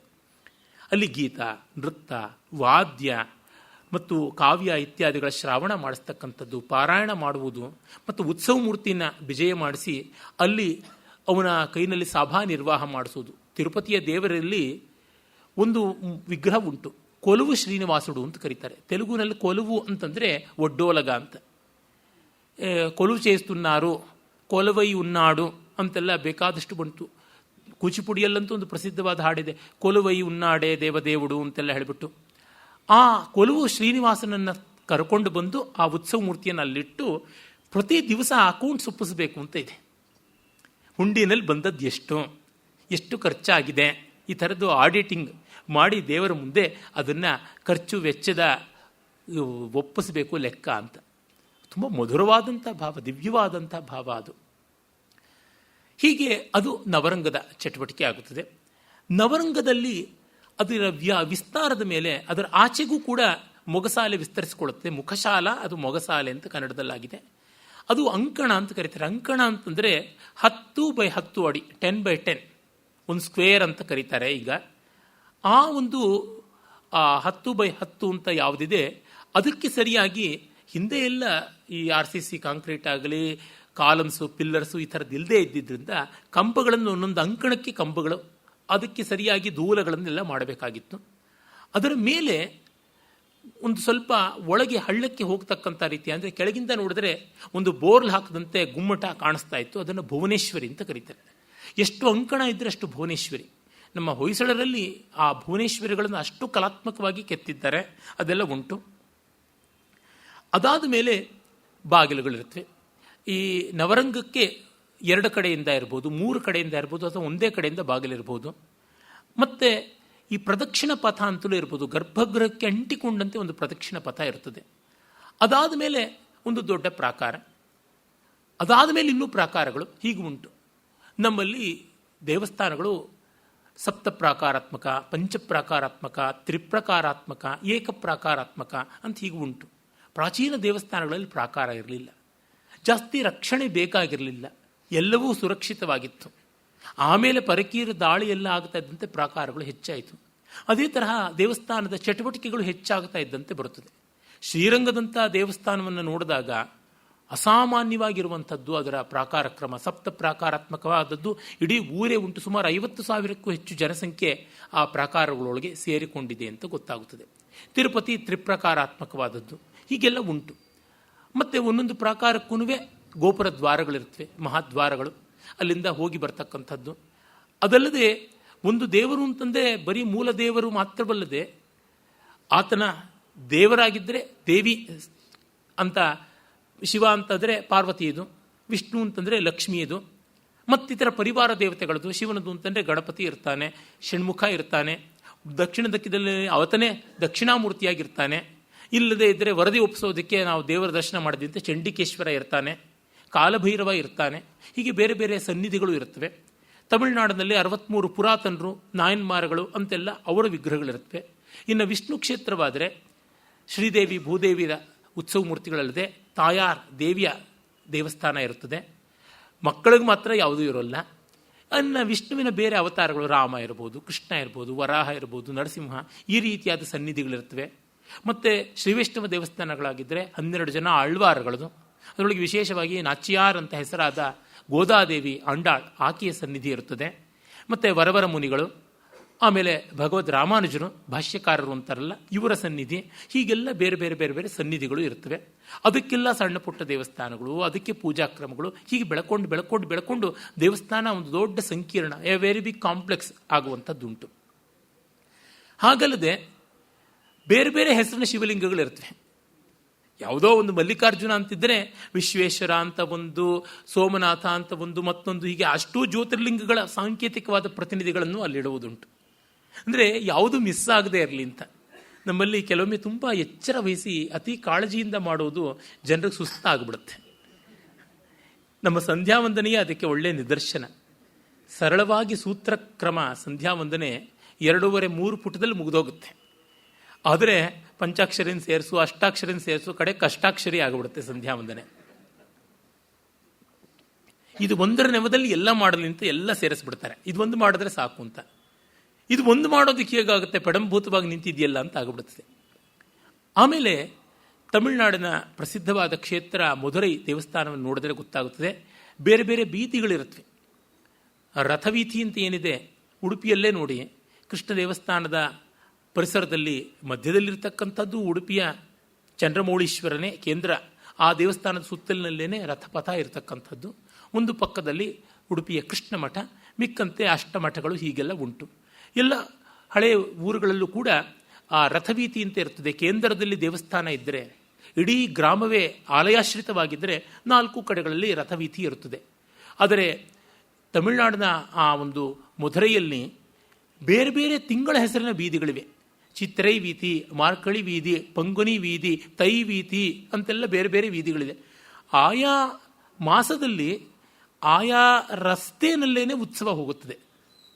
ಈಗ ಶ್ರಾವಣ ಮಾಸ ಅಲ್ವಾ, ಆವಣಂ ವೀತಿ ಅಂದರೆ ಆವನಿ ಅಂದರೆ ಶ್ರಾವಣ ಮಾಸದಲ್ಲಿ ಅಂತ. ಹಿಂದೆ ಆಷಾಢ ಮಾಸದಲ್ಲಿ ಒಂದು ಆಡಿ ವೀದಿ, ಬಹಳ ಪ್ರಶಸ್ತವಾದದ್ದು ಅಲ್ಲಿ ಆಷಾಢ ಮಾಸ. ಆಡಿ ವೀದಿಯಲ್ಲೇ ದೇವರ ಮೆರವಣಿಗೆ ನಡೆಯಬೇಕು ಅಂತ. ಅಂದರೆ ಆ ಬೀದಿ ಬಂದು ನೋಡಿದ ತಕ್ಷಣ ಗೊತ್ತಾಗ್ಬಿಡುತ್ತೆ. ಪ್ರತಿಯೊಂದು ಬೀದಿಯ ಜನರಿಗೂ ಒಂದು ವಿಶೇಷ ಇರಬೇಕು. Something special. ಇದು ಬಹಳ ಮುಖ್ಯ. ಇಲ್ಲಿ ವೆರೈಟಿ ಎನ್ನುವುದು ಕಾಸ್ಮೆಟಿಕ್, ಬಾಹ್ಯವಾದದ್ದು. ತನ್ಮೂಲಕ ಸಾಮಾನ್ಯರಿಗೆ ಒಂದು ಸ್ವಾರಸ್ಯ ಸಿಗುತ್ತದೆ. ಹಬ್ಬಗಳು, ಉತ್ಸವಗಳು ಇವೆಲ್ಲ ಇಲ್ಲದೇ ಇದ್ದರೆ ಸಾಮಾನ್ಯ ಜನಜೀವನ ತುಂಬ ಸಂಕಟಮಯವಾಗಿಬಿಡುತ್ತದೆ, ನೀರಸವಾಗುತ್ತದೆ. ಕಷ್ಟಗಳು ಸಾಕಪ್ಪ ಸಾಕು, ಬೇಡ ಬದುಕು ಅನ್ನೋ ಥರ ಮಾಡುತ್ತದೆ. ನನ್ನ ಮನೆ ಪಕ್ಕದಲ್ಲಿ ಒಬ್ಬರು ಇಂಗ್ಲೀಷ್ ವಿದ್ವಾಂಸರಿದ್ದರು. ಅವರು ನನ್ನ ಚಿಕ್ಕ ವಯಸ್ಸಿನಿಂದಲೂ ನನ್ನ ಬೆಳವಣಿಗೆಯನ್ನು ಕಂಡಂಥವರು. ಅವರು ನನಗೆ ಹೇಳ್ತಾ ಇದ್ರು, ನೋಡೋ ಗಣೇಶ, ನಿನಗೆ ಬೇಕಾದಷ್ಟು ಕಡೆ ಹೂವಿನ ಹಾರ ಬಿದ್ದಿದೆ, ಎಷ್ಟೋ ಜನಕ್ಕೆ ಮದುವೆ ಆದಮೇಲೆ ಹೆಣದ ಮೇಲೆ ಬಿಡೋದಪ್ಪ ಇನ್ನೊಂದು ಹಾರ, ಅವ್ರನ್ನೂ ಬೇಗ ತಕ್ಷಣ ತೆಗೆದುಬಿಡಿ ಹಾರ ಅಂತಂದರೆ ಹೇಗೆ ತೆಗಿತಾರೆ? ಯಾವುದೋ ಸಭೆ ಸಮಾರಂಭದಲ್ಲಿ ಆಕಸ್ಮಿಕವಾಗಿ ಒಂದು ಹಾರ ಬೀಳುತ್ತೆ, ಒಂದು 5 ನಿಮಿಷ ಇಟ್ಕೊಂಡಿರಲಿ ಬಿಡು, ಎಲ್ಲರೂ ತಕ್ಷಣ ತೆಗೆದುಬಿಟ್ಟಿದ್ರು ಪಾಪ, ಅವ್ರಿಗೆ ಇರೋ ಹಾರದ ಸುಖವೂ ಸಿಗೋದಿಲ್ಲ ಅಂತ. ಎಷ್ಟೋ ಬಾರಿ ಹಾಗಾಗುತ್ತದೆ. ಅವರು ಅದನ್ನು ಬಹಳ ಮೆಮೊರೇಬಲ್ ಅಂತ ಇಟ್ಕೊಳ್ತಾರೆ. ಈಗಂತೂ ಅದನ್ನು ಚಿರಸ್ಥಾಯಿ ಮಾಡಿಬಿಡಬೇಕು ಅಂತ ಫೋಟೋ ತೆಕ್ಕೊಂಡು ವಾಟ್ಸಪ್ಗಳಲ್ಲಿ ಹಾಕ್ಕೊಳ್ಳೋದು, ಎಲ್ಲರಿಗೂ ಹರಿದು ಹಂಚೋದು ಉಂಟು. ಅದನ್ನು ಕಂಡು ನಾವು ಜುಗುಪ್ಸೆ ಪಡಬೇಕಾಗಿಲ್ಲ. ನಾವು ಮಾಡೋಕ್ಕಿಷ್ಟ ಇಲ್ಲದಿದ್ದರೆ ಸುಮ್ಮನೆ ಇರಬಹುದು. ಅಹಂಕಾರ ತೃಪ್ತಿಯಾಗದೆ ಆನಂದ ಆಗೋಲ್ಲ. ಅಹಂಕಾರವನ್ನು ತಣಿಸದೇ ಇದ್ದರೆ ಆನಂದ ಆಗೋಕ್ಕೆ ಸಾಧ್ಯವೇ ಇಲ್ಲ. ಈ ಜಗತ್ತಿನ ಆನಂದವೆಲ್ಲವೂ ಕೂಡ ವಸ್ತುವಿನಿಂದ ಬಂದದ್ದು, ವಿಷಯದಿಂದ ಬಂದದ್ದು. ವಿಷಯಾನಂದಕ್ಕೆಲ್ಲ ಅಹಂಕಾರ ತೃಪ್ತೀಕರಣ ಆಗಬೇಕು ಅಂದರೆ ಇನ್ಯಾವ ದಾರಿ ಇದೆ? ಇದೇ ಥರದ್ದಾಗಬೇಕು. ನಿರ್ವಿಷಯಾನಂದಕ್ಕೆ ಹೋದರೆ ಬೇರೆ, ಸಾತ್ವಿಕಾನಂದಕ್ಕೆ ಹೋದರೆ ಒಂದು ಮಧ್ಯಮ ಸ್ತರ. ಹೀಗಾಗಿ ಇವುಗಳನ್ನೆಲ್ಲ ಗಮನಿಸಿಕೊಂಡು ದೇವಸ್ಥಾನಗಳು, ಅವುಗಳ ಉತ್ಸವಗಳು ಎಲ್ಲವೂ ಕೂಡ ಬೆಳೆದು ಬಂದಿದೆ ಅಂತ ಗೊತ್ತಾಗುತ್ತದೆ. ಆಮೇಲೆ ನಾವು ದೇವಸ್ಥಾನದ ಕಂಬಗಳಲ್ಲಿಯೂ ಇರುವಂಥ ಸ್ವಾರಸ್ಯವನ್ನು ಕಾಣಬಹುದು. ಒಂದೊಂದು ಕಾಲದಲ್ಲಿ ಒಂದೊಂದು ರೀತಿ ಕಂಬಗಳು ಬಂದಿವೆ. ನೋಡಿದ ತಕ್ಷಣವೇ ಗೊತ್ತಾಗ್ಬಿಡುತ್ತದೆ. ಕೆಳಗಡೆ ಪೀಠ ಇರುತ್ತದೆ, ಅದು ಪದ್ಮಪೀಠಾತ್ಮಕವಾಗಿರುತ್ತದೆ. ಪದ್ಮ ನಮ್ಮ ದೇಶದ ಮೇಲೆ ಎಷ್ಟು ಪ್ರಭಾವ ಬೀರಿದೆಯೋ ಇನ್ಯಾವುದು ಅಷ್ಟು ಪ್ರಭಾವ ಬೀರಿಲ್ಲ. ಶಿಲ್ಪದಲ್ಲಿ, ಸಾಹಿತ್ಯದಲ್ಲಿ, ಮತ್ತು ನೃತ್ಯದಲ್ಲಿ ಎಲ್ಲ ಕಡೆಯಲ್ಲಿಯೂ ಉಂಟು. ನಾನೇನು BJP ಕ್ಯಾನ್ವಾಸ್ ಮಾಡ್ತಾ ಇಲ್ಲ. ಶಿಲ್ಪದಲ್ಲಂತೂ ಕಮಲದ ಮೋಟಿಫ್ ಇಲ್ಲದೆ ಇನ್ನು ಎಷ್ಟು ಶಿಲ್ಪಗಳಿವೆ ನೋಡಿ. ಅದು ಪೀಠ ರೂಪದಲ್ಲಿ ಉಂಟು, ಕೈಯ ಅಲಂಕಾರ ರೂಪದಲ್ಲಿ ಉಂಟು, ಭಿತ್ತಿಯಲ್ಲಿ ಉಂಟು. ಅಂದರೆ ಯಾವುದನ್ನು ಒಂದು ಗೆರೆಯಲ್ಲಿ ರೇಖಾತ್ಮಕವಾಗಿ ಚಿತ್ರ ಬರೆದಿರ್ತಕ್ಕಂಥದ್ದು ಉಂಟು. ಗೋಪುರದಲ್ಲಿ ಕಮಲ ಉಂಟು. ಗೋಪುರದ ಕಲಶದ ಕೆಳಗಡೆ ಕಮಲ ಪೀಠ ಇರುತ್ತದೆ, ಎಲ್ಲೆಲ್ಲಿಯೂ ಕಾಣಿಸುತ್ತದೆ. ಮಂಟಪಗಳಲ್ಲಿ ಕಾಣಿಸುತ್ತದೆ. ಮತ್ತು ಉಯ್ಯಾಲೆ ಇತ್ಯಾದಿಗಳಲ್ಲಿ ಎಲ್ಲೆಲ್ಲಿಯೂ ಕೂಡ ದೂಲಗಳಿಂದ ತುಂಗು ಬಿಡತಕ್ಕಂಥ ಜಾಗ ಇದೆ, ಅಲ್ಲೆಲ್ಲ ಕಮಲ ಇರುತ್ತದೆ. ಇನ್ನು ಸಂಗೀತದಲ್ಲಿ ಕೂಡ ಅಷ್ಟೇ, ಕಮಲ ಯಥೇಷ್ಟವಾದ ರೀತಿಯಲ್ಲಿ ತನ್ನ ವ್ಯಾಪ್ತಿಯನ್ನು ಗಮನಿಸಿಕೊಂಡಿದೆ. ಎಷ್ಟೋ ರಾಗಗಳೇ ಅಲ್ಲಿದೆ. ಒಂದು ಕಮಲ ಮನೋಹರಿ ಥರ ರಾಗ ಇರ್ಬೋದು, ನಳಿದ ಕಾಂತಿ ಇರ್ಬೋದು, ಕಮಲದ ಹೆಸರು ಬರ್ತಾನೆ ಇರುತ್ತೆ. ಸಾಹಿತ್ಯದಲ್ಲಿ ಕಮಲ ಇಲ್ಲದೆ ನಮ್ಮ ಕವಿ ಸಮಯಗಳೇ ಇಲ್ಲ. ಜೊತೆಗೆ ಚಿತ್ರಬಂಧದಲ್ಲಿ, ಪದ್ಮಬಂಧದ ಎಷ್ಟೊಂದು ವೆರೈಟಿ ಇದೆ. ನಾನೊಮ್ಮೆ ಒಂದು ವರಮಹಾಲಕ್ಷ್ಮಿ ಹಬ್ಬದ ದಿವಸ 108 ಪದ್ಮಬಂಧಗಳನ್ನು ಮಾಡಿ ದೇವಿ ಸ್ತುತಿ ಮಾಡ್ತೀನಿ ಅಂತ ಮಾಡಿದ್ದೆ. ಬೇರೆ ವೆರೈಟಿಯಲ್ಲಿ ಪದ್ಮಬಂಧ ಮಾಡಬೇಕು ಅಂತ. ಅಷ್ಟು ಥರ ಪದ್ಮಬಂಧಗಳು ಸಾಧ್ಯವಿದೆ. ನೃತ್ಯದಲ್ಲಿ ಕಮಲಪಿಂಡಿ ಅಂತಲೇ ಹೇಳ್ತಾರೆ. ಮತ್ತು ಕಮಲದ ಬೇರೆ ಮೋಟಿವ್ಸನ್ನು ಕೂಡ ಕಾಣ್ತೀವಿ. ಹೀಗೆ ಕಮಲ ಉಂಟು. ಆ ಕಮಲ ಪೀಠ ಸಾಮಾನ್ಯವಾಗಿ ಎಲ್ಲ ಕಂಬಗಳಿಗೆ ಇರುತ್ತದೆ. ಇಲ್ಲದೇ ಇದ್ದರೆ ವಲಭಿ ಆಕಾರದಲ್ಲಿ ಪೀಠ ಇರುತ್ತದೆ. ಆಮೇಲೆ ಪಾದ, ಮತ್ತೆ ಮನುಷ್ಯನ ವ್ಯಕ್ತೀಕರಣವೇ ಕಾಣಿಸುತ್ತದೆ. ಪಾದ, ಕಟಿ, ದಂಡ ಅಂತ ಕರೀತಾರೆ, ದಂಡಾಗ್ರ, ಮತ್ತು ಬಾಹು, ದೂಲಗಳು ಚಾಚಿಕೊಂಡು ಬರ್ತವಲ್ಲ ಅದು, ಕಡೆಗೆ ಶಿರಸ್ಸು ಅಥವಾ ಕುಂಭಿ ಅಂತ ಕರೀತಾರೆ, ಬೋದಿಗೆ ಅಂತ ನಾವು ಹೇಳ್ತೀವಲ್ಲ. ಹೀಗೆ ಎಲ್ಲೆಲ್ಲಿ ನೋಡಿದ್ರೂ ಕಂಬದಲ್ಲಾಗಲಿ ದೇವಾಲಯದಾಗಲಾಗಲಿ ಪ್ರತಿಯೊಂದು ಕಡೆಯೂ ಇದು ಕಂಡು ಬರ್ತದೆ. ವಿಜಯನಗರದವರಂತೂ ಸಾಧಿಸಿದ್ದು ದೊಡ್ಡ ಸಂಪತ್ತಿ ಯಾವುದು ಅಂದರೆ ದೇವಸ್ಥಾನಗಳ ಪ್ರಾಕಾರಗಳಲ್ಲಿ ಗಟ್ಟುಮುಟ್ಟಾದಂಥ ಪ್ರಾಕಾರಗಳನ್ನು ಮಾಡಿದ್ದಾರೆ. ಕೋಟೆಯಂಥ ಪ್ರಾಕಾರಗಳನ್ನು ಮಾಡಿದ್ದಾರೆ. ಫೋರ್ಟಿಫಿಕೇಶನ್ ಅಂತಲೇ ಕರಿತೀವಿ. ದಕ್ಷಿಣ ಭಾರತದಲ್ಲೆಲ್ಲ ಇದೆ. ಜೊತೆಗೆ ಅವರು ಕಲ್ಲಿನ ಕಂಬಗಳನ್ನು ಮಾಡಿದ್ದು, ಹಾರ್ಡ್ ಗ್ರಾನೈಟ್, ಇಗ್ನಿಯಸ್ ರಾಕ್ ಅಂತಾರೆ, ಅಗ್ನಿಶಿಲೆಗಳಲ್ಲಿ ಮಾಡಿದ್ರು. ನೀವು ವಿಜಯವಿಠಲ ದೇವಸ್ಥಾನ ಇರ್ಬೋದು, ಅಥವಾ ಶೃಂಗೇರಿಯಲ್ಲೇ ಶಾರದಾಂಬಾ ದೇವಸ್ಥಾನದ ಮುಂದೆ ಮುಖಶಾಲೆಯಲ್ಲಿ ನೋಡಿ ಆ ಕಂಬಗಳಿರ್ಬೋದು. ತಮಿಳುನಾಡಿನ ರಾಮೇಶ್ವರ, ಚಿದಂಬರಂ ಮೊದಲಾದ ಅನೇಕ ದೇವಸ್ಥಾನಗಳಲ್ಲಿ ನೋಡಬಹುದು. ಅತ್ಯಂತ ಸಂಕೀರ್ಣವಾದ ಕಂಬಗಳು. ಒಂದು ಕಂಬದಲ್ಲಿ ಹಲವಾರು ಉಪ ಸ್ತಂಭಗಳು ಇರುತ್ತವೆ. ಮತ್ತು ಯಾಳಿ, ಶರಭ ಮೊದಲಾದ ಅಥವಾ ಕುದುರೆ, ಆನೆ ಈ ರೀತಿಯಾದ ಕಲ್ಪಿತವಾದ ಅಥವಾ ಸಹಜವಾದ ಪ್ರಾಣಿಗಳ ಮೇಲೆ ವೀರಯೋಧರು ಕೂತಿರುವುದು. ಅಲ್ಲಿ ಕೆಳಗಡೆಗೆ ಕುಬ್ಜ ಶಿಲ್ಪಗಳು, ರಾಕ್ಷಸ ಶಿಲ್ಪಗಳು, ಗಂಧರ್ವ ಶಿಲ್ಪಗಳು ಇರುವುದು. ಮೇಲೆ ತುಂಬ ಸಂಕೀರ್ಣವಾಗಿ ಅಲಂಕಾರ ಆಗೋದು. ಕೆಲವೊಮ್ಮೆ ಕಲ್ಲಿನ ಸರಪಣಿಗಳು, ಬಳೆಗಳು ಜೋತಾಡೋದು, ಈ ಥರದ್ದೆಲ್ಲ ಉಂಟು. ಸಂಗೀತ ಸ್ತಂಭಗಳು ಉಂಟು. ಒಂದೊಂದು ಉಪಸ್ತಂಭಗಳನ್ನು ಹೊಡೆದರೆ ಒಂದೊಂದು ಸ್ವರಸ್ಥಾನಗಳು ಮೂಡಿ ಬರುತ್ತವೆ. ಹೀಗೆ ಮಾಡಿಕೊಂಡು ಬಂದಿದ್ದಾರೆ. ಇವುಗಳನ್ನು ನೋಡಿದಾಗ ಆ ದೇವಸ್ಥಾನದ ಕಲೆ ಎಷ್ಟು ದೊಡ್ಡದು, ಎಷ್ಟು ಸಂಕೀರ್ಣವಾಗಿ ಮನೋಹರವಾಗಿ ಬೆಳೆದಿದೆ ಅಂತ ಗೊತ್ತಾಗುತ್ತದೆ. ಇಂಥ ದೇವಸ್ಥಾನಗಳನ್ನು ನೋಡುವುದೇ ಒಂದು ಸಂತೋಷ, ಅದನ್ನು ಸರಿಯಾಗಿ ಅಧ್ಯಯನ ಮಾಡೋದೇ ಒಂದು ಬುದ್ಧಿ ಜಾಗರಣ. ಮತ್ತು ಆ ಸಪ್ರಮಾಣತೆ ಇದೆಯಲ್ಲ, ಅವರು ಯಾರೂ ಕೂಡ ಮ್ಯಾಥಮೆಟಿಕಲ್ಲಾಗಿ ಕ್ಯಾಲ್ಕುಲೇಟ್ ಮಾಡಿಲ್ಲ. ಫೋರ್ಸು ಗಿರ್ಸು ಎಲ್ಲ ಹಾಕ್ಬಿಟ್ಟಿದ್ರು, ಡಿಫ್ಲೆಕ್ಷನ್ನು ಎಲ್ಲ ಹಾಕಿ ಸ್ಟ್ರೆಂತ್ ಆಫ್ ಮೆಟೀರಿಯಲ್ಸ್ ಎಲ್ಲ ಓದಿದ ಶಿಲ್ಪಿಗಳಲ್ಲ ಅವರು. ಆದರೆ ಆ ಪ್ರಮಾಣ ಬದ್ಧತೆ ಅಂತಿದೆಯಲ್ಲ, ಒಳ್ಳೆ ಪ್ರಾಚೀನ ದೇವಸ್ಥಾನಗಳನ್ನು ನೋಡಿ, these dimensions are so aesthetically pleasing and so perfect. ತುಂಬ ಸುಂದರವಾಗಿ, ಒಪ್ಪವಾಗಿ, ಓರಣವಾಗಿ ಕಾಣಿಸುತ್ತವೆ, ಅಡ್ಡಾದಿಡ್ಡಿಯಾಗಿ ಕಾಣಿಸೋದಿಲ್ಲ. ನಮ್ಮ ಅತ್ಯಾಧುನಿಕವಾದ ವಾಸ್ತುಶಿಲ್ಪಗಳಲ್ಲಿ ಎಷ್ಟು ವಿಕಾರ ಕಾಣಿಸುತ್ತೆ, ಅದಕ್ಕೆ ಹೋಲಿಸಿದ್ರೆ ಪ್ರಾಚೀನ ಶಿಲ್ಪಗಳು ಹಾಗಿಲ್ಲ. ಇನ್ನು ನಾವು ನಾಳೆ ದಿವಸ ಈ ದೇವಸ್ಥಾನಗಳ ಪೂಜಾ ಕ್ರಮ ಏನು ಅಂತ ನೋಡೋಣ. ನೋಡಿ ಮಿಕ್ಕ ತೀರ್ಥಯಾತ್ರೆಯ ಕಡೆಗೆ ಮತ್ತೆ ತೆರಳೋಣ. ಧನ್ಯವಾದ, ನಮಸ್ಕಾರ.